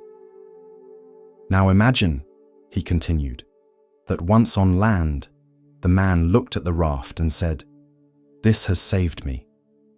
This is precious. I will carry it with me always." And so he lifted it onto his shoulders and continued his journey, the heavy wood digging into his back, slowing his steps, wearing him down. A faint rustle of recognition moved through the group. Would that make sense? The Buddha asked. The monks shook their heads. Of course not, the Buddha said. The raft served its purpose. It brought him across. To carry it afterward, to cling to it, would only bring suffering. He turned to the young monk. So too with the Dharma. The monk blinked, uncertain. But the teachings are sacred, he said. Aren't they to be kept close? Aren't they the source of liberation? The Buddha nodded. They are sacred, but sacred does not mean permanent. The Dharma is not a cage. It is not a burden to be shouldered forever. It is a tool, a raft, a means to cross the river of confusion and craving. Once you have crossed, you need not drag the boat behind you. Another monk raised his hand. Master, he asked softly, what if one forgets or finds themselves back at the river? Then rebuild the raft, said the Buddha. Relearn, begin again, but never mistake the raft for the shore. The Dharma is not the destination, it is the guide. A hush followed, filled only by the hush of the wind and the rhythmic clicking of cicadas. Later that evening, as the sun descended behind the line of trees and turned the sky to a warm, bruised lavender, the monks returned to their huts, some with new questions, others with lighter hearts. But the young monk lingered. He wandered to the river near the monastery, where the water curled gently around stones and reeds. He sat on the bank, knees pulled in, and listened. The moon had begun its slow rise, casting silver light across the ripples. The monk breathed deeply. He thought of the teachings he had memorized, the sutras chanted, the rules obeyed, the rituals performed. Each had been a plank, a vine, a thread in the raft that carried him across his inner storm. He remembered the fear that had driven him to this path, the grief of his father's death, the anger he once held like a fire in his chest, the shame of worldly desire. Each teaching had helped him cross some inner current, but now, here he sat, dry but weary, clutching the raft as though it were still necessary. And he saw. He had carried not just the teachings, but his pride in them, his fear of failure, his guilt for each imperfect thought, his grasping for perfection, and all of these too were rafts, built to carry him through old pain, meant to be honored, yes, but then let go. He closed his eyes. The breeze shifted. The night deepened. By morning, he rose and returned to the Buddha. He bowed low, his hands open, his heart quiet. "I have crossed," he said softly, and the Buddha replied, "Then walk freely." No further instruction, no ceremony. Just a smile, the kind that sees without needing to explain. Because truth, like a raft, is not meant to be worshipped. It is meant to be used, held for a time, then released. And so the monk walked on, not empty, but unburdened. He still chanted, still meditated, still studied the sutras. But now he did so not out of fear, not to be perfect, but because he understood their purpose. They were not chains, they were maps, and once you arrive, you do not need the map to breathe. Years later, when a new monk came with the same question, full of guilt, clinging to rules like a man clutching driftwood, he told him of the raft. He pointed to the river and smiled. As we drift deeper into the still waters of Zen, a quiet teaching begins to rise, one that speaks of clarity and of value not always seen. Listen gently now. The next story begins. A novice had a restless mind. He tried to sit, tried to breathe, tried to still the thoughts, but each time he closed his eyes, his mind swirled. Lists, regrets, what ifs, what nexts. He couldn't find peace, and the more he tried to force stillness, the louder everything seemed to become. One morning, after failing again to meditate, he stood up in frustration. "I'm broken," he muttered. And he walked, head down, steps fast, until he nearly collided with the old groundskeeper, Master Ryo. Ryo was known for his silence. He didn't teach. He didn't lecture. He just tended the gardens and cleaned the gutters. But he had been at the temple longer than anyone. The novice bowed clumsily. "Forgive me, Master." Ryo tilted his head, studying him. "You're not breathing like a monk," he said. The novice looked up, startled. Ryo turned, motioning for him to follow. They walked in silence through the bamboo grove to the kitchen courtyard, where a wide clay bowl stood filled with clear water. "Sit," Ryo said. The novice sat. Ryo picked up a small stick, and without a word, he stirred the water, gently at first, then faster, until the surface churned and the reflection broke into chaos. The novice watched. Then Ryo set the stick down. They sat in silence. The bowl shimmered, then slowed, then stilled. The novice could suddenly see his own face again in the reflection. Ryo looked at him and asked, "Did I make the water still?" The novice blinked. "Number it settled by itself." Ryo nodded. "So will your mind." And he walked away. This is the story of trusting the stillness beneath disturbance. Commentary. Many people believe meditation is about forcing silence, forcing peace, erasing all thought. But in truth, it is about letting the water settle. Your mind is like a bowl of clear water. Every thought, every worry, every fear is like a stick stirring it. The more you react, the more you stir. The more you chase silence, the more turbulence you create. But if you sit and breathe and wait without judgment, the water begins to settle on its own. This is the natural wisdom of the mind. You don't need to fix it. You need to allow it. There's a Zen saying, "Muddy water clears itself if left alone." The novice learned something that day, not from a sutra, not from a formal teaching, but from water. He stopped fighting his thoughts.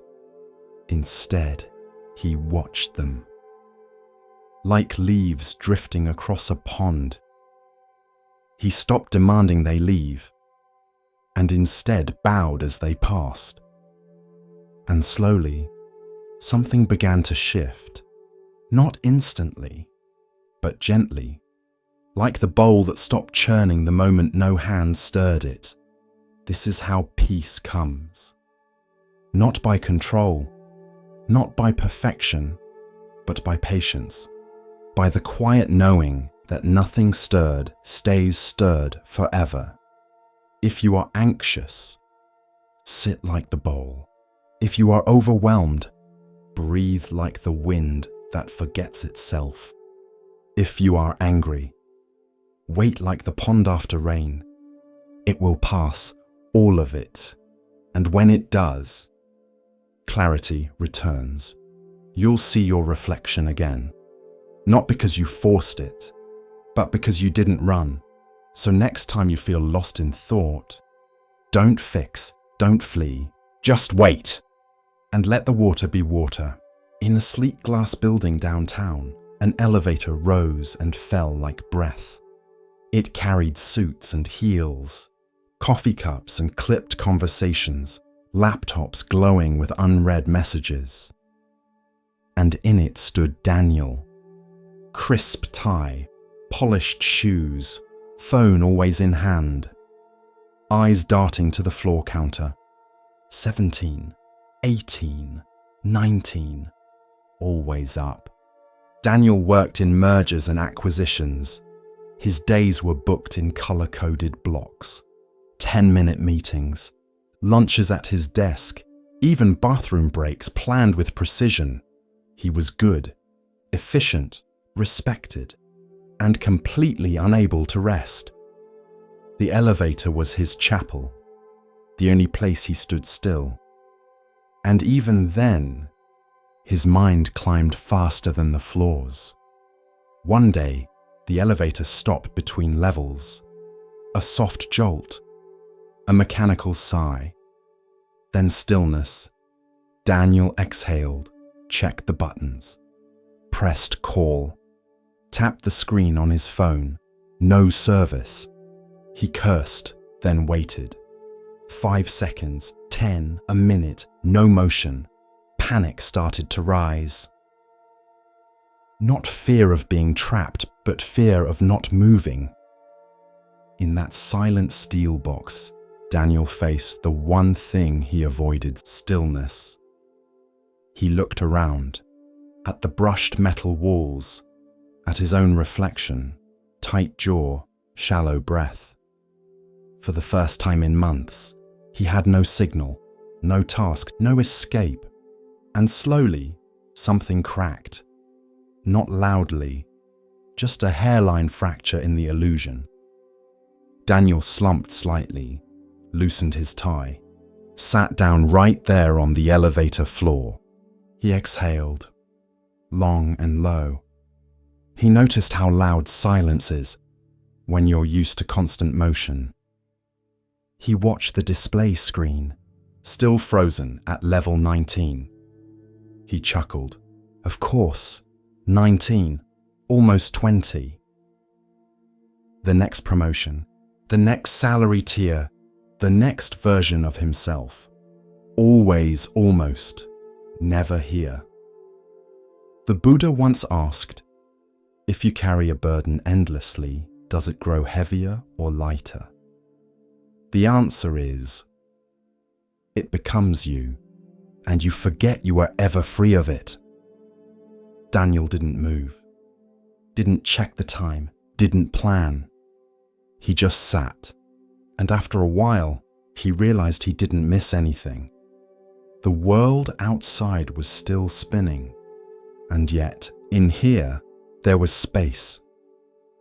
15 minutes passed, then a voice came through the intercom. Sorry about that, sir. Elevator's back online. A whir, a lurch, and the floor counter resumed its climb. But something in Daniel did not. When the doors opened at 33, he didn't step out. He pressed G, ground floor, and rode all the way back down. No one understood. But for the first time, he didn't care to explain. Presence isn't just stillness.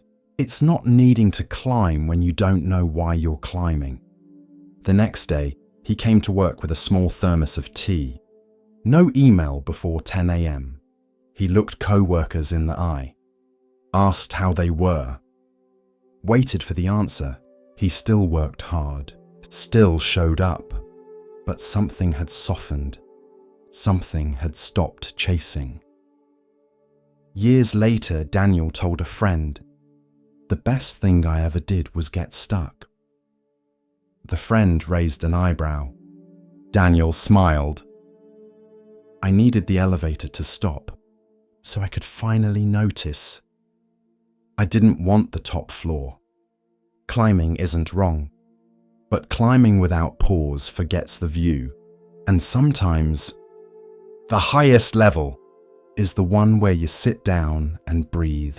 In the town of Rajagaha, nestled among ridges of stone and mist, the streets curled like vines through hills and markets. Every morning, as the sun brushed gold across tiled rooftops, the air came alive with the calls of merchants, the ring of temple bells, and the mingling scents of tamarind, burning incense, and warm sweet rice. Life here was orderly, rhythmic, a blend of mountain silence and city song. But lately, that rhythm had broken, not from plague, not from drought, but from something deeper, more primal. Fear, not fear of armies or kings, but of a creature, Nalagiri, a bull elephant so massive that earth seemed to lean under his step. Captured from the wild mountains of the north, Nalagiri had been kept in the royal stables since he was young. Once a proud spirit, free to roam cliffs and bathe in wild rivers, now he was shackled day after day, year after year. The weight of captivity grew inside him like fire trapped in stone. He grew restless, then bitter, then dangerous. Stable boys quit, guards were replaced, chains grew thicker. Nalagiri's cries echoed through the stone halls like thunder rolling through empty skies. The people of Rajagaha whispered that madness had taken him, but not all feared him. One man saw an opportunity in that rage. Devadatta, the Buddha's cousin, a monk by appearance, but a storm beneath the robes. Jealous of the Buddha's calm, his followers, his truth, Devadatta sought power, not peace. And when his teachings could not rival the Buddha's, he plotted instead. He went to King Ajatashatru, young and proud, his rule still soft around the edges, and he leaned close. "Let Nalagiri loose," he whispered. "Aim him at the Buddha. See what becomes of silent wisdom when tusks meet flesh." The king, tempted by spectacle or swayed by flattery, agreed. And so, one morning, before the city had fully woken, the iron gate to Nalagiri's pen creaked open. Chains were undone. Commands were given. The path was cleared. Nalagiri stepped forward, eyes wide, breath steaming, mind ablaze. He charged through market streets, through cloth stalls and fruit carts, scattering baskets and lives. People screamed, children ran, dogs howled and carts overturned. He did not walk. He tore the world open beneath him. And down that path, barefoot, cloaked in saffron robes, carrying only his arm's bowl, walked the Buddha. No guards, no weapons, no rush in his step, just presence. His disciples shouted from behind walls and corners, "Lord, turn back, the elephant comes, he will crush you." But the Buddha kept walking, not with recklessness, not with pride, but with compassion so still it could hold a mountain. As Nalagiri approached, the air thickened with heat and tension. His tusks gleamed, his trunk coiled like a whip. His roar shattered the morning hush. Mothers shielded their children, merchants fell to the ground. The entire city held its breath, but the Buddha stood. The elephant thundered toward him. The ground trembled, and then stillness.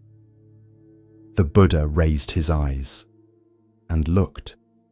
He looked not at a beast, not at a weapon, but at a being in pain. He saw the chains, the years, the sorrow turned to rage. He saw the hunger for freedom twisted into madness. He saw a heart once wild, now broken by cruelty.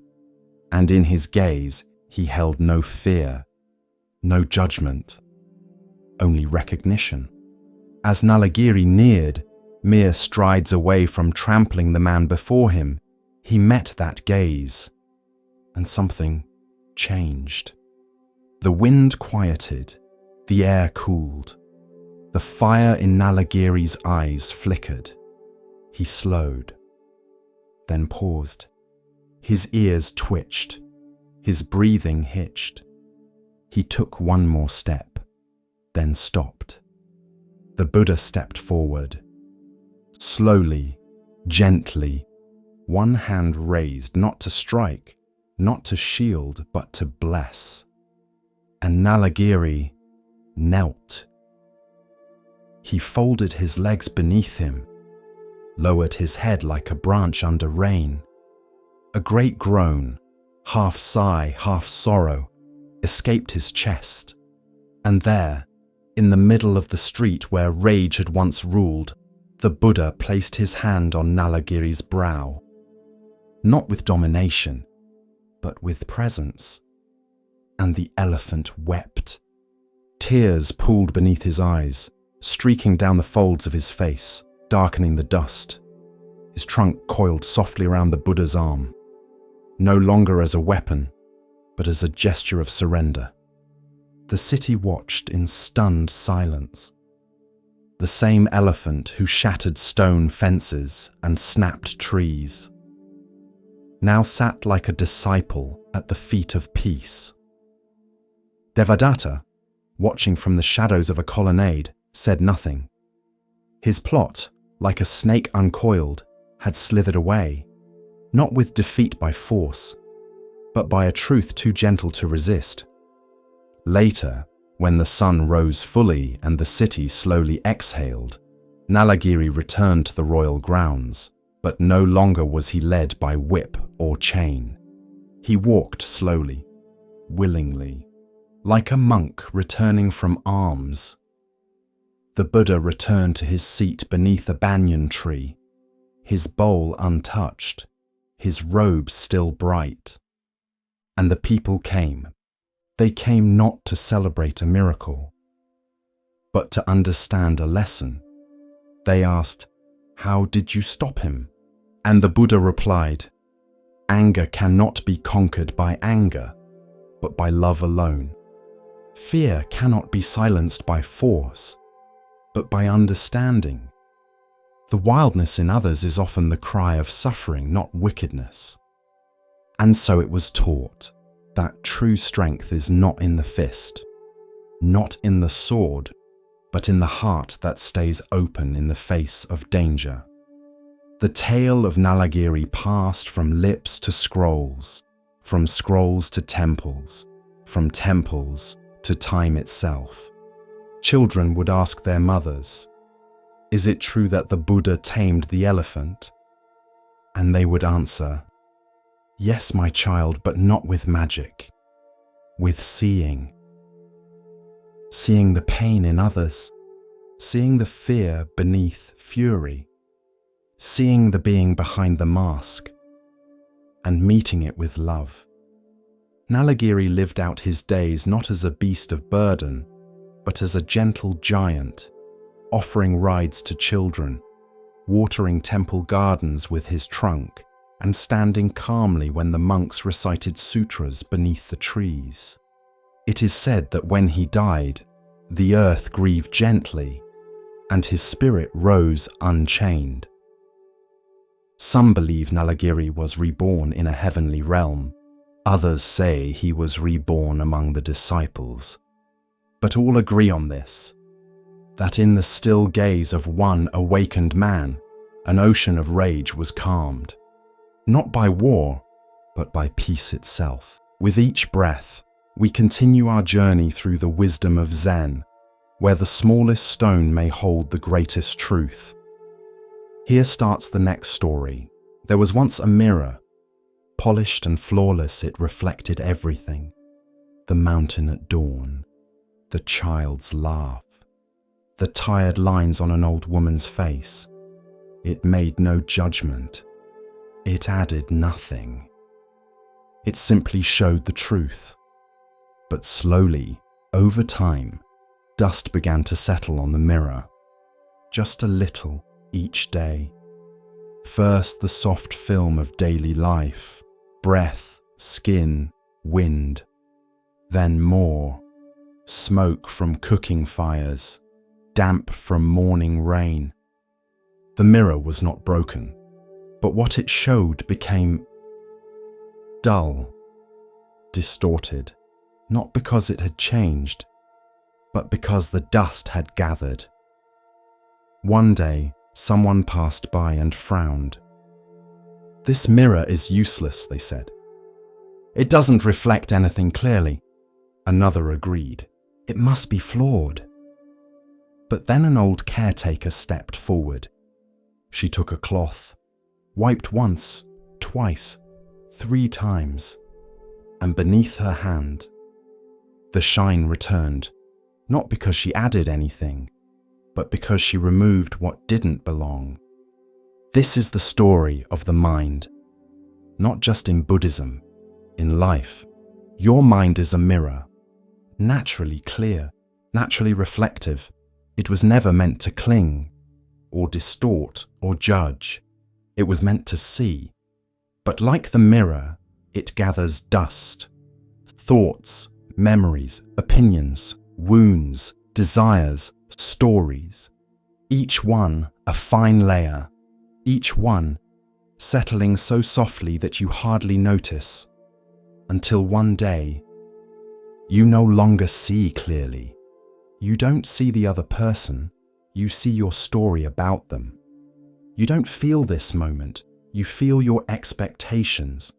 You don't hear the sound of the bell, you hear your evaluation of its pitch, not because you are broken, but because there's dust. And dust can be wiped away. In the Zen tradition, this teaching is central. A monk once asked the master, "What is enlightenment?" The master picked up a cloth and said, "Wipe your mirror." You don't have to become something new. You don't have to add insight or brilliance. You don't have to fix yourself. You only have to clear the dust, not all at once, not perfectly, just honestly and patiently. Meditation is not performance, it is polishing. Each breath, a gentle wipe. Each moment of awareness, a cloth across the surface. Not dramatic, not flashy, but steady. And over time, things begin to gleam. One day you sit, you feel anxious, you name it. Dust, you return to the breath. Another thought, dust. You return again and again, and after many days or months or years, you look up and realize the world is more beautiful, not because it changed, but because now you're seeing it. There's a line in the Platform Sutra. Our nature is originally pure. It is because of false thoughts that we cannot realize it. This is not a scolding. It is an invitation. It says, your clarity is still there. Don't give up. Just wipe gently. Sometimes we think dust is who we are. I am angry. I am anxious. I am not enough. But you are not the dust. You are the mirror beneath it, always capable of reflecting light. Even anger, when seen clearly, becomes insight. Even sorrow, when held with presence, becomes compassion. Even fear, when understood, becomes freedom. Because when the mirror clears, everything reveals its true shape.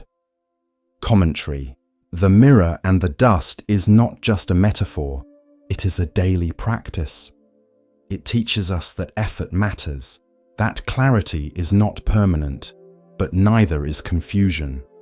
That we don't need to judge the dust, just see it and wipe. You may sit today and feel cloudy.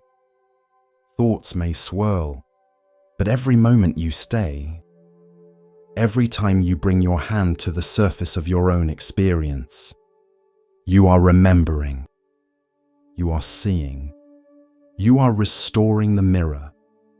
In a monastery garden, a novice once asked his teacher, "How do I become wise?" The teacher handed him a cloth and pointed to the windows. "Start here," he said. And so the novice began. And as the glass cleared, so did his mind. The world doesn't need you to shine brighter. It needs you to see clearly.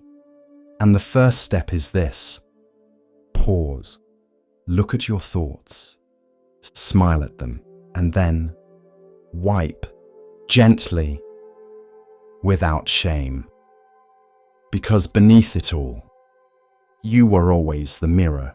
In a mountainside monastery carved from stone and silence, there lived a monk known for his rage.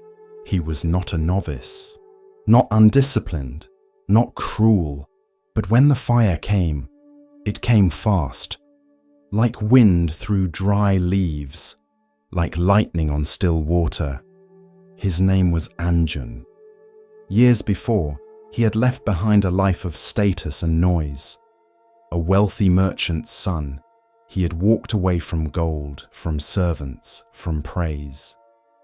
He shaved his head, took the robe, entered the path, and tried to be still. But stillness did not come easily. Not for him. While other monks sat like stones in meditation, Anjun's thoughts raced. While others bowed gently in morning light, his mind bristled at small slights, careless words, slow movements. He clenched his teeth, gripped his mala beads too tightly, snapped at those who asked too many questions, and always afterward, he regretted it. One morning, a young monk accidentally spilled tea on his robes. Anjun stood. His voice rose like thunder in the sacred hall. "You call this mindfulness?" The novice bowed deeply, trembling, but the damage had been done. Silence followed, heavy and sharp. That evening, the abbot summoned Anjun. He did not scold, did not instruct. He simply handed Anjan a small, empty bowl. "Hold this," he said, "and walk to the old pine tree at the edge of the cliff. Sit there until the bowl is full." Anjan blinked. "The bowl is empty." The abbot nodded. "Fill it with stillness." So Anjan went. The pine tree stood crooked against the sky, its needles sharp as whispers, its trunk weathered by time. Anjan sat beneath it, bowl in lap, confusion in heart. How could he fill a bowl with something that couldn't be seen? Hours passed. Birds called. Clouds shifted. His legs ached. Still the bowl remained. Empty. Still his thoughts churned. "This is foolish. I should be studying. They're laughing at me back at the monastery." The fire stirred again, that old familiar heat. He stood up, ready to leave, but paused, and for the first time, he looked. At the bowl, at the tree, at the sky opening quietly beyond the cliffs, and something softened, not a release, but a noticing that his mind was loud and the world was not. He sat again, not to succeed, not to prove, but just to be. Days passed. He returned each morning, sometimes with anger, sometimes with peace, sometimes with tears, always with the bowl. He began to notice his breath. Not control it, just notice.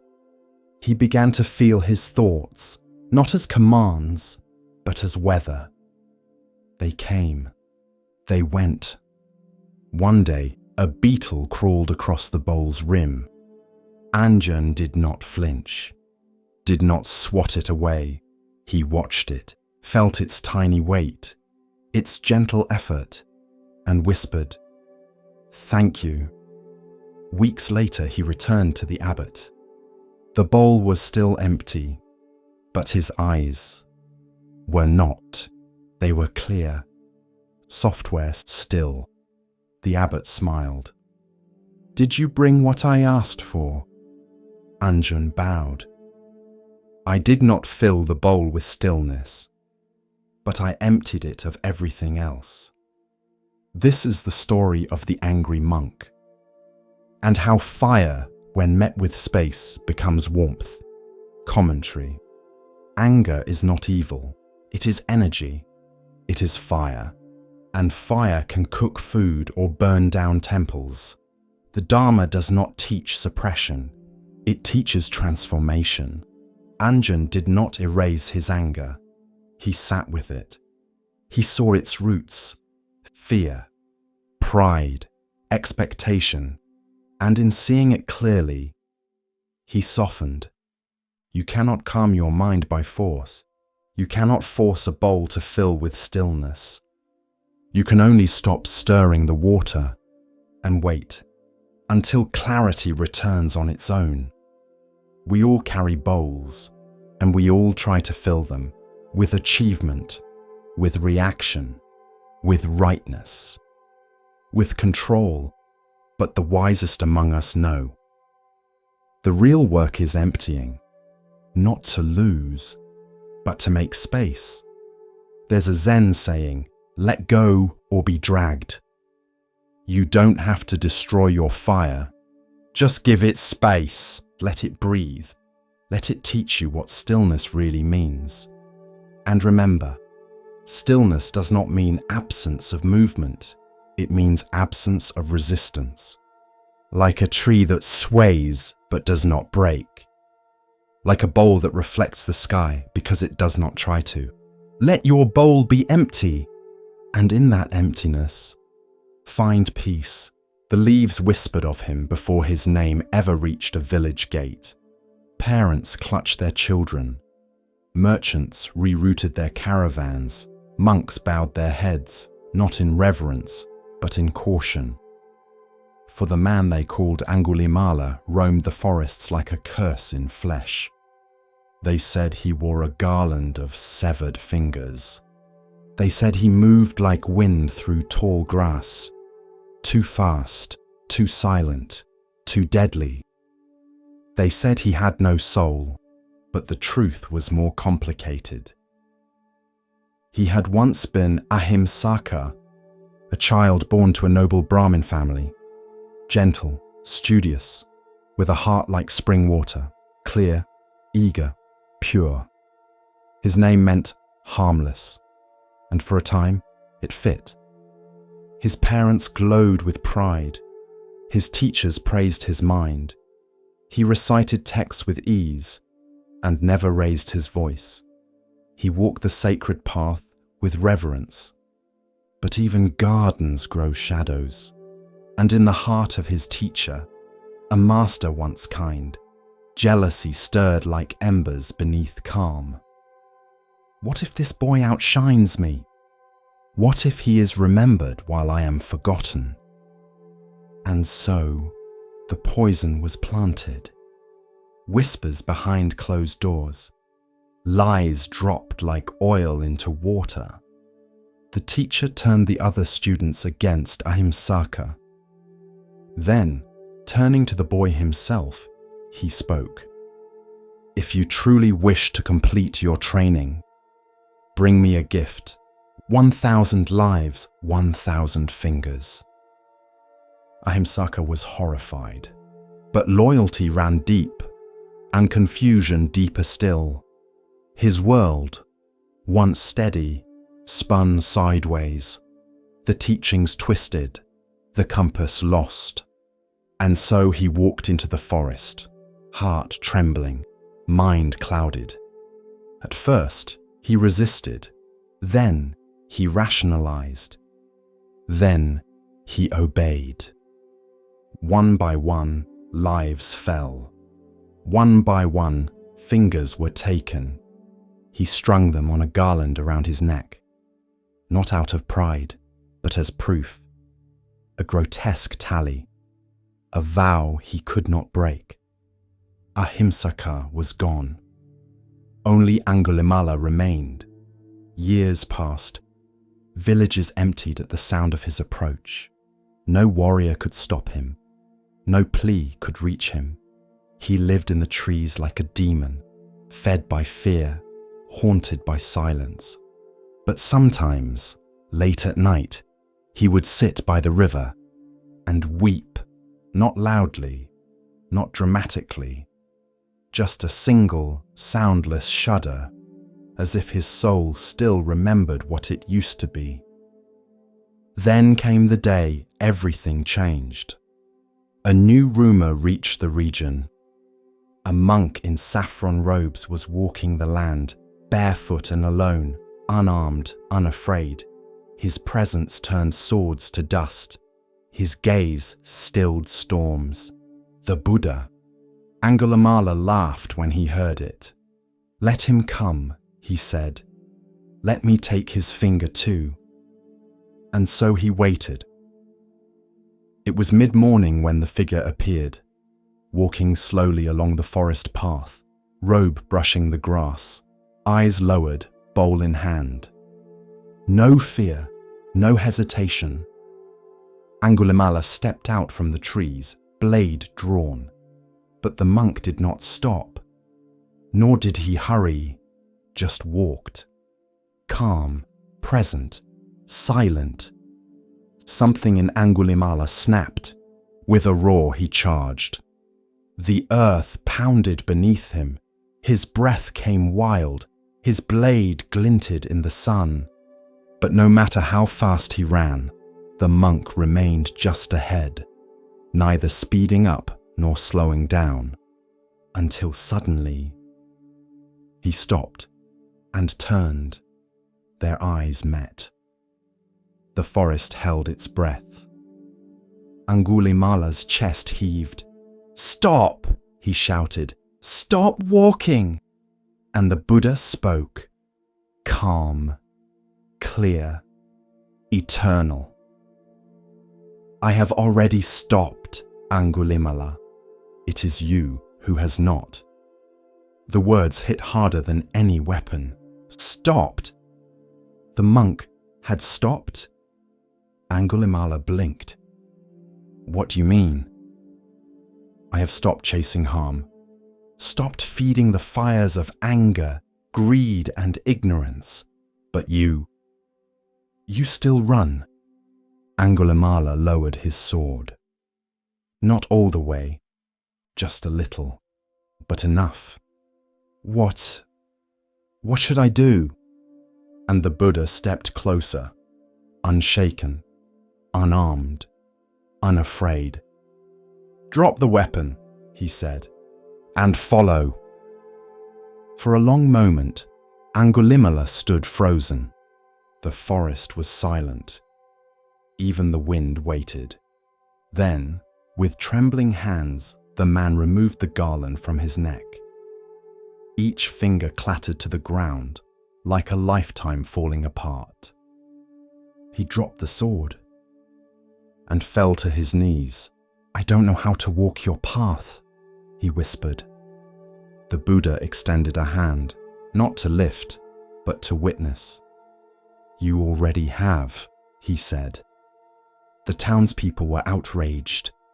When word spread that Angulimala, the killer, the terror, the demon of the forest, had become a monk, they rioted. They threw stones at him as he walked. They spat at his feet. They demanded his blood. But he did not strike back. He carried his bowl. He bowed when struck. He sat in silence and wept again, but not for himself. For them, one day after a particularly violent outburst from the crowd, he returned to the monastery bruised and bleeding. The Buddha looked at him, eyes deep as sky. You endure much, Angulimala. Angulimala bowed his head. I deserve it. The past is a shadow, the Buddha said. It follows you until you stop turning to chase it. One morning, he heard a woman crying in labor outside the village. The pain was great, the danger greater, but the people refused to help. She's cursed, they whispered. Her child will be born into blood. Angulimala stepped forward. I will go. The villagers gasped. You, the murderer, you'll curse her. But he walked past their fear and knelt beside the woman. His voice was soft. By the truth I now live, by the harm I have abandoned. May you and your child be safe. And she was. The birth was clean, the child strong. From that day, the whispers began to change. Years later, the man once known as Angulimala became a teacher of peace. He lived quietly. He sat often. He spoke gently. Children no longer feared him. Old men bowed to him. Mothers called upon him for blessings. But he never forgot the garland, never forgot the sword. They were not trophies. They were reminders of how far a man can fall and how far a soul can rise. When his final day came, it was quiet. The monks gathered near. He sat upright, as always, in meditation. He did not cry, did not call out. He simply exhaled, one long, peaceful breath, and let go. And in that final stillness, the forest that once whispered his name in fear, now whispered something else, forgiveness.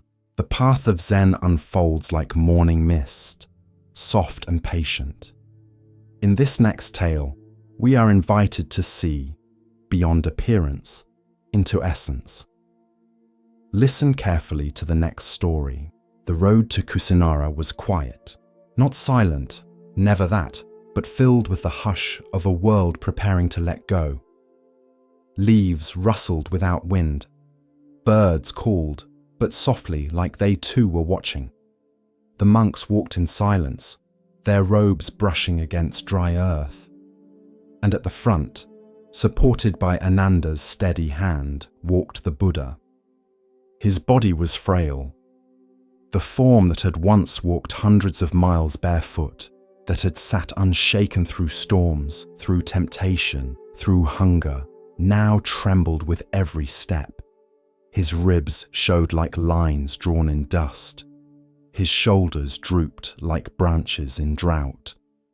But his eyes were clear, bright, as steady as the day he left the palace gates.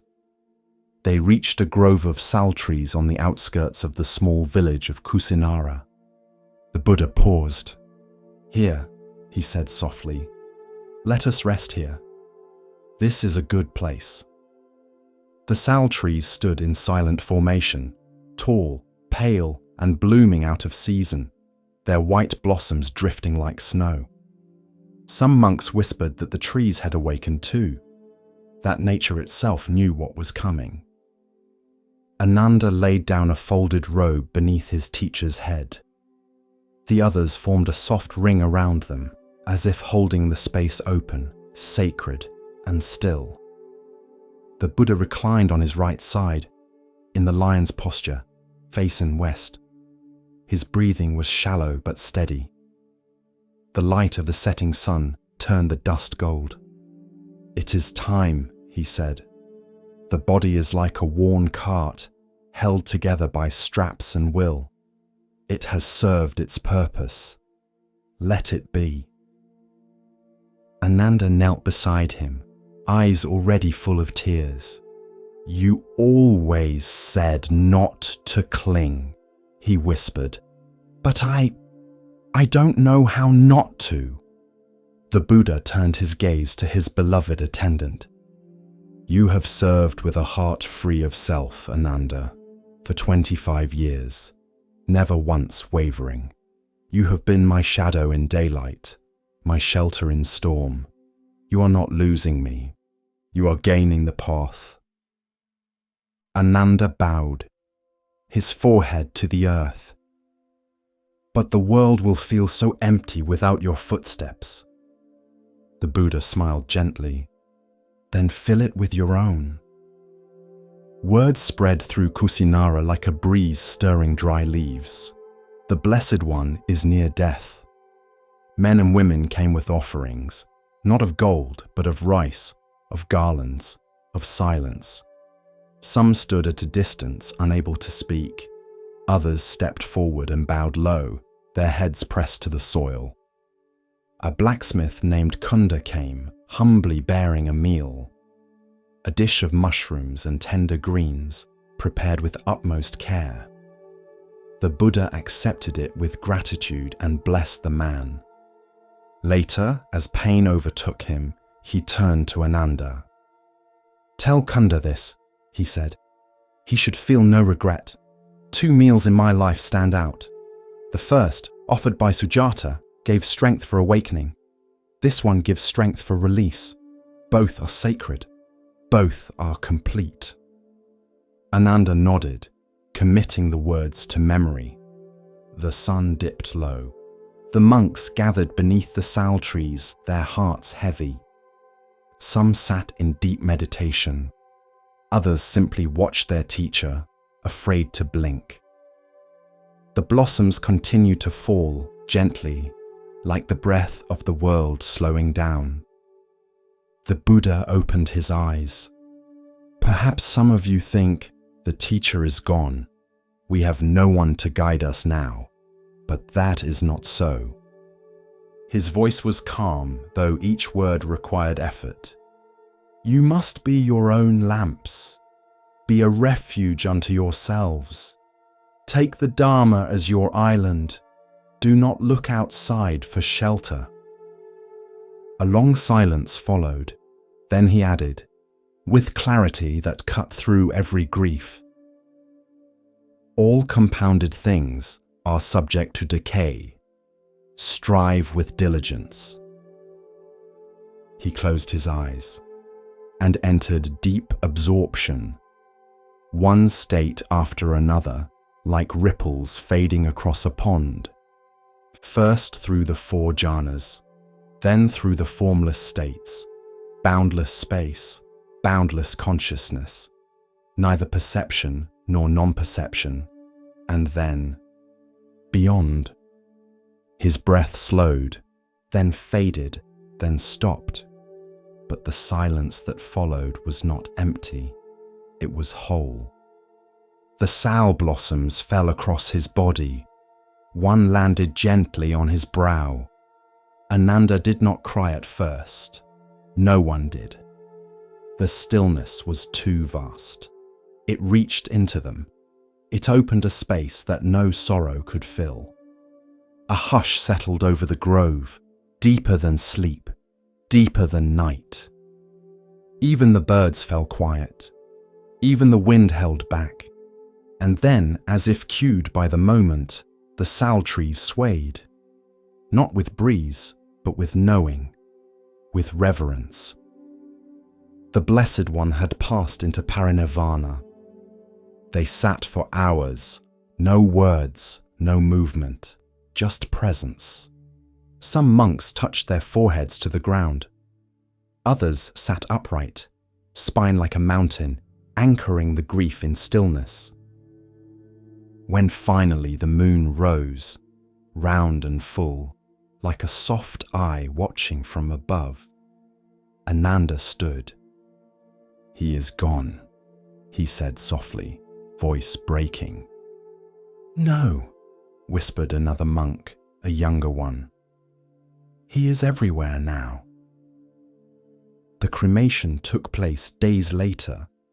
They built a pyre of fragrant sandalwood, wrapped his body in layers of clean cloth and placed it with care. 8 royal families sent emissaries to claim relics, and a solemn agreement was reached. The remains would be divided equally, enshrined in stupas across the land. But the true relic was not ash. It was the teaching, the 4 noble truths, the eightfold path, the silence behind the breath, the calm behind the storm, the truth that lives on not in memory, but in practice. In time, monks and nuns would walk for weeks to reach that sal grove. Some would come in silence. Others would chant, but all would feel something shift as they stepped beneath the trees. They would sit on the earth where the Buddha last rested and listen, not for sound, but for understanding. And sometimes, if the wind was just right, they would hear it, strive with diligence. Ananda, as the years passed, returned often. He would sit beneath the very tree where he had knelt that night. He would run his hand along its bark, worn smooth now by the prayers of many. He would remember the final gaze, the final breath, and the words that lingered after everything else had passed away. All things that arise must pass, but the path is timeless. And in the stillness there would be no fear, only peace. And so that is how he left, not in triumph, not in spectacle, but in peace, wrapped in stillness, under trees that bloomed out of season, as if even nature bowed to the one who no longer clung. And in that final moment, the world did not end. It simply continued, quieter, wiser, and forever changed. A monk once asked his teacher, "Master, where does the path to enlightenment begin?" The teacher did not answer. Instead, he stood up, walked across the room, and swept the floor.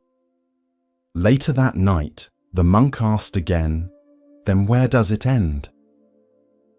The teacher looked up from pouring tea and said, "If it ends, it was never the way." This is the story of non-arrival, the path that unfolds not to get somewhere, but to be fully where you are. Long ago, in a forest monastery, a wandering monk arrived seeking answers.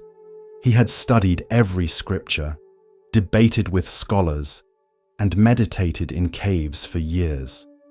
And yet, he felt restless, incomplete, as if truth always lived just beyond the next bend. He bowed to the abbot and said, "I have walked many roads. I seek the one that leads to awakening." The abbot nodded and replied, "Very well. Walk with me tomorrow at dawn." The next morning, they walked. Through bamboo groves, past quiet ponds, up rocky trails where mist clung to the earth like breath. They walked all day. The monk said little. By dusk, they had returned to where they started. The monk frowned. "You promised to show me the path." The abbot said, "I did. We walked it." The monk blinked. "But we arrived nowhere." The abbot smiled. "Exactly." The student wanted something linear. A goal, a peak. A moment where the sky split open and declared, "Here it is." But the Dharma is not a destination. It is the walking itself. It is the attention you give to each step, the space between one breath and the next. The Buddha did not climb a holy mountain to reach truth. He sat under a tree and stopped seeking. You do not become awake like winning a race. You remember the truth that was always here. Under the hurry, beneath the striving, inside the stillness of the now. When we think of progress, we think forward. Farther, better, beyond. But what if the path moves deeper, not farther? Inward, not onward. Like returning to the place you began, but seeing it clearly for the first time. The monk eventually understood. He stopped chasing high teachings, stopped measuring his worth by distance traveled. He began to walk slowly. He bowed to doorways, thanked his bowl before eating, washed his feet with care, and in those simple moments, something softened, something opened. There's a Zen saying, "Before enlightenment, chop wood, carry water. After enlightenment, chop wood, carry water." The tasks do not change, but the one doing them no longer seeks to arrive. He is already home. In the end, the way is not mystical. It is making tea without rushing. It is folding robes with full attention. It is greeting the morning with breath instead of thought. And in those everyday movements, the path walks itself. The old abbot left behind a note before his passing. It read, "Those who hurry are carried by illusion. Those who walk with it vanish into the way." The monk later became a teacher. When asked by a student, "Where is the path?" he would only point at the floor beneath their feet. "Here," he'd say. "Now walk." So if you are still searching, still waiting to feel worthy, enlightened, or arrived, pause. Notice your breath. Feel your weight on the earth. Let this moment be enough, because the greatest truth, there is nowhere to get to, and still, you walk. Every morning just before dawn, he sat at the corner of Main and River, cross-legged, still, wrapped in an old grey coat with no buttons. People called him the homeless monk. No one knew his real name. No one remembered when he'd first appeared. But he was always there. Rain or shine, winter or summer. Sitting silently beneath the faded mural of a rising sun. He never asked for money, never held a sign, just a small tin bowl at his side. Sometimes people dropped coins into it, sometimes fruit, sometimes nothing at all. He never seemed to mind. Children were the first to notice him. "Is he sleeping?" one asked. "No," said her mother. "He's meditating, I think." And the child, with all the clarity of someone who hasn't yet forgotten how to see, replied, "He looks like he's listening to the whole city breathe." One barista left him a scone each Wednesday. A florist once placed a single lily in his bowl. An accountant gave him a scarf one January dash, which he later passed on to someone colder than he was. Some scoffed. "He's just lazy," said a man in a BMW. "He's just weird," muttered a teen with earbuds in. But others stopped, only for a second. But they did, because something in his stillness felt like a mirror. One afternoon, a reporter tried to interview him, held out a microphone, asked for his name, his background, his reason. The man opened one eye, smiled gently, and said, "I own nothing, but I belong to everything." Then closed his eye again. The story never aired. Too quiet. Too strange. No hook. But those who paid attention began to notice something. Around him, time slowed. Not literally, but in his presence, people put away their phones, looked up, paused. The world, so hungry for more, seemed to forget itself. For just a moment, there's a teaching in Buddhism. To renounce is not to lose, but to see clearly what you never needed. Some thought he had lost everything, a job, a home, maybe his mind.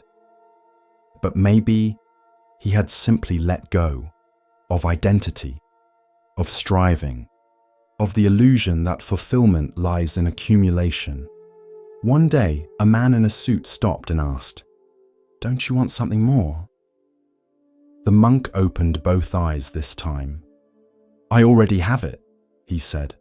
"What's that?" "A clear sky, a passing breeze, and no hunger in my mind." He didn't preach, didn't convert, but every day his presence was a sermon without words, a reminder that peace isn't a destination. It's a decision. Then one morning he was gone. No note, no trail. Just the faint indentation where he used to sit. The mural behind him had faded a bit more, but someone had drawn a small lotus in chalk right where his bowl used to be. The barista still leaves a scone each Wednesday. The florist still visits. And the accountant, now retired, says he meditates by that wall, not to become something new, but to remember who he was before the noise. And in that city, on that street, somewhere between the rush and the silence, a memory breathes, a man who owned nothing, but gave everything by simply being still. In the hush of understanding, Zen offers us another glimpse of what it means to recognize worth not by weight or shine, but by presence. Here starts the next story. It was night when the master pointed. The moon hung low over the monastery roof, pale and full, casting silver light across the silent garden. A group of monks stood beside him, robes drawn tight against the wind. The master raised his hand and extended one finger toward the sky. "See that?" he said. The students nodded. "The moon." He shook his head. "Number that is the finger." Then he smiled softly. "And what it points to is the moon." The monks stood still, unsure. The wind moved the trees. The master lowered his hand and whispered, "Don't mistake the finger for the moon." This is one of the most repeated teachings in Zen, because the mind is hungry for signs, hungry for symbols, hungry for teachers, for teachings, for shapes and systems. It sees the finger and calls it truth, but the finger is just pointing. It is not the truth itself. Imagine you're lost in the forest. A guide lifts a lantern. You follow the light, but mistake the lantern for the destination. You begin polishing it, worshipping it, writing poems about its handle and flame. But you never leave the forest, because the lantern was not meant to be your home.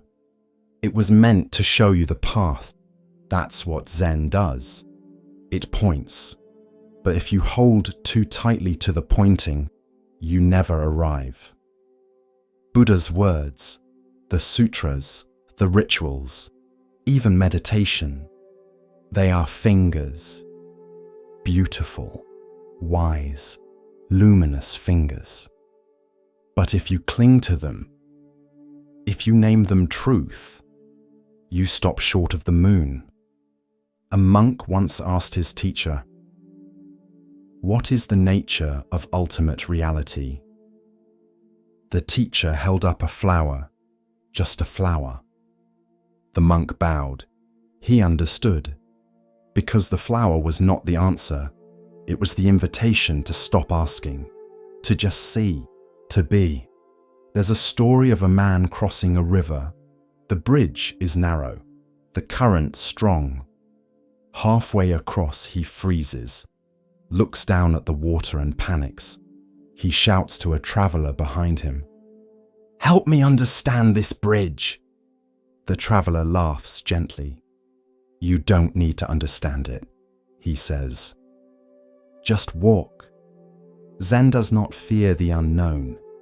It welcomes it, because the unknown is where truth lives. Not in definitions, but in direct experience. Not in the finger, but in the sky beyond it. Many people come to Zen hoping for words that explain.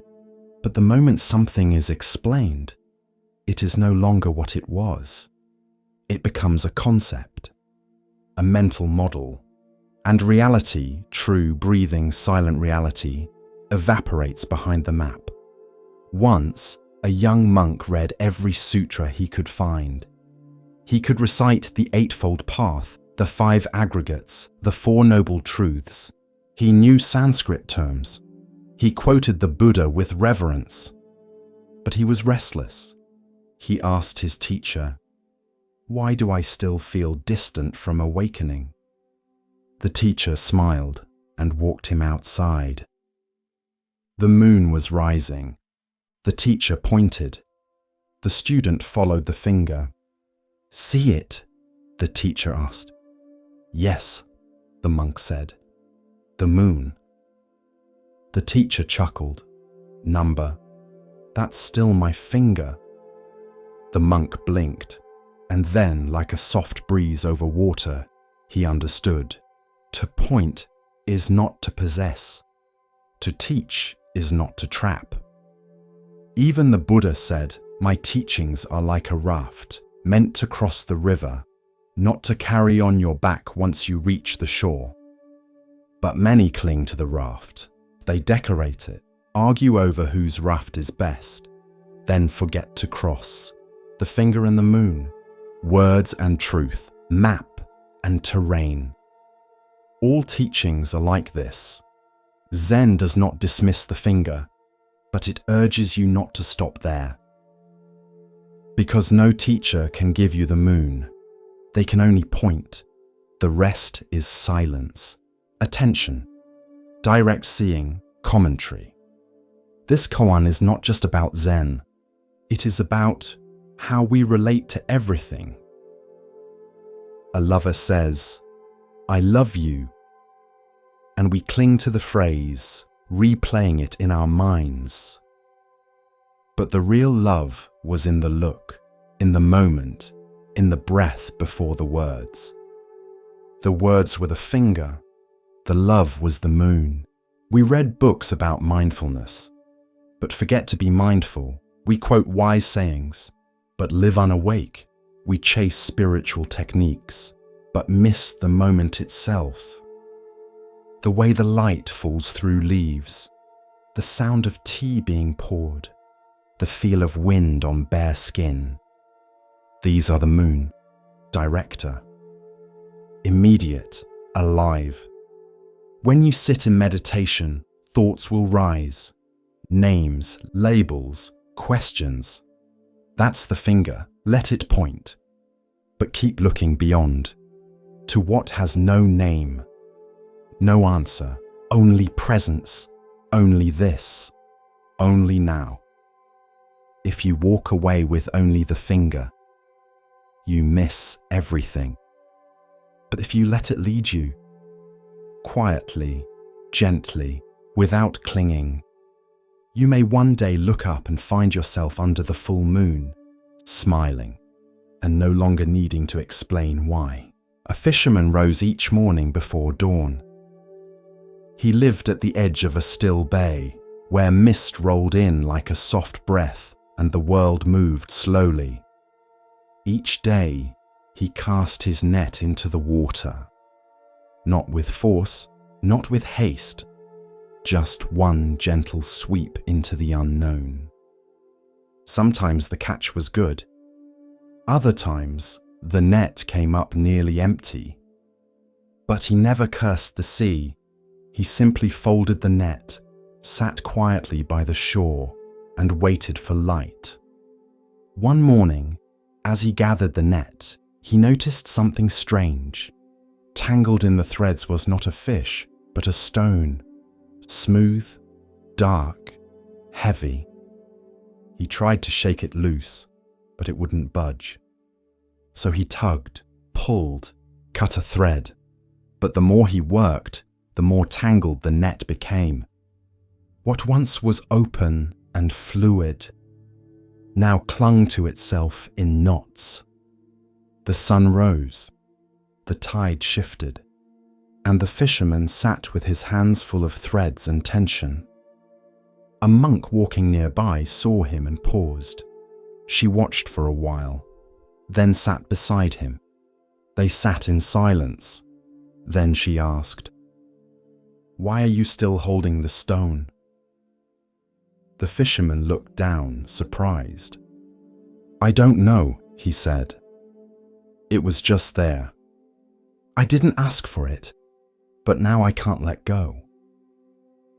The monk nodded slowly, then said, "The mind is like your net, and thoughts are like what it catches. Some nourish us, some weigh us down. The skill is not in holding tighter, the skill is in knowing when to let go." The fisherman blinked. He looked at the stone again, noticed its weight, its stillness, and then, without force, he simply opened his hand. The stone dropped, and in the silence that followed, the net softened. This is the teaching. The mind is always casting, always sweeping the depths of the world. And each moment, it brings something up. A memory, a judgment, a craving, a fear, a plan, a worry. You didn't ask for it, but it's there. And what you do next is the practice. In meditation, you begin to notice the stones. You sit quietly and the mind casts its net. Up come thoughts, endless, streaming. Some small and harmless, some sticky and sharp, some heavy and loud, and the habit is to grab them, to pull them closer, to replay the argument, to solve the unsolvable, to panic over the future, to narrate the self. But the teaching is simple. Open your hand, let it drop. Return to the breath, again and again. This is not avoidance. It is freedom. It is not denial. It is discernment, because not every thought deserves your grip. Some are just passing fish, some are driftwood, and some are stones that were never yours to carry. The mind wants to collect, wants to store, wants to turn everything into me and mine. But the Dharma says, there is no need to fill your net with every thought. Let the sea give and take. Let the net remain open. Let stillness return. There is a Zen saying, let your thoughts come and go like clouds in the sky. Do not hold on to any of them. And another, you cannot stop the waves, but you can learn to surf. The fisherman became a student of this practice. He still rose early, still cast his net, but he no longer feared the weight of unwanted things. He had learned to pause, to breathe, to release. One day, another fisherman asked him, "Why do you never struggle anymore?" And he replied, "Because I stopped thinking the stone had to be mine." Commentary. The mind is a marvel, but also a trickster. It offers thoughts like a street vendor offering wares. Here, it says, worry about this. Remember this insult. Fear this loss. Fix this person. Solve this world. You don't need to buy everything it sells. You can say, "Not today," and return to the silence underneath.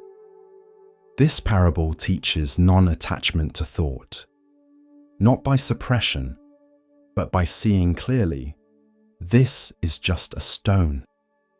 It came up in my net, and now I let it go. Sometimes you'll catch a golden truth, a loving memory, a calm realization. Hold it gently and let it go too, because even beauty becomes burden when clutched too long. In the end, all thoughts pass, like tides, like clouds, like weather across the sky of mind. You are not the net, you are not the catch, you are the sea and the stillness beneath. A monk once traveled alone through a deep forest. He'd been walking for days, through mud, through heat, through cold rain. He carried nothing but a worn robe, a begging bowl, and a satchel with a single stone inside. Why the stone? He could not say, only that a teacher once gave it to him and said, "Carry this until you understand its weight." The monk took it literally, and dutifully he carried the stone. At first, it seemed like nothing, but as the months passed, over hills, across rivers, through deserts, it began to burden him. His back ached, his hands calloused, his mind grew resentful. "Why must I carry this?" he muttered one evening, dropping beside a creek. He looked at the stone, round, dark, unremarkable, a simple weight, and yet it had become everything. That night, he slept beneath the stars, and he dreamed. In the dream, he stood in an endless field beneath a vast open sky. He held the stone tightly, afraid to drop it, afraid he might lose something important. Then a voice, calm and distant, whispered, "Are you carrying the stone, or is the stone carrying you?" He awoke just before dawn, heart racing. The sky above him was pale and soft, wide and light. He looked at the stone again and understood. This is the story of thoughts, identity, and the illusion of burdens, how what we cling to becomes our weight. Commentary. Many of us carry stones, regret, shame, an old story someone once told us about who we are, a wound we've wrapped ourselves around for so long it feels like identity. We think we're being strong, but strength is not clinging. It's knowing when to let go. The monk carried the stone because he trusted his teacher. But trust without inquiry is like walking in darkness without asking if there's a door. His real practice began not when he received the stone, but when he questioned it. The Buddha taught that suffering arises from attachment, even to things that seem noble, tradition, memory, belief, self-image. We say this is who I am, but who is saying it? And what happens when the self no longer fits? The stone was not the problem. The gripping was. The fear of what it meant to be without it. We carry pain from the past because we think dropping it means forgetting. We carry roles that no longer serve us because we think they are us. We carry anger because we think it protects us. But a clenched fist cannot hold the sky. Later that day, the monk stood on a hilltop and watched the clouds pass. He held the stone in both hands, not angrily, not resentfully, just with awareness, and then he set it gently on the ground, not thrown, not discarded, just returned. A breeze touched his robe. The clouds shifted. He took his next step, and it felt like the first. In that moment, he realized the sky had always been there, unbothered, unburdened, vast, and that somewhere along the way, he had confused being grounded with being weighed down. This is the nature of the mind. It can be like a stone, heavy, fixated, stuck in the past, or like the sky, open, vast, always able to hold the weather without becoming it. The monk never told others to drop their stones. He simply told this story and ended it with a question. What are you carrying that is carrying you? So, pause today. Look gently at the weight in your hands, your heart, your mind, and ask yourself, do I still need this to walk? Or have I mistaken the stone for my path? As the lantern of awareness glows a little brighter, we come to a tale about seeing with more than the eyes. Let the stillness guide you now, and listen carefully to the next story.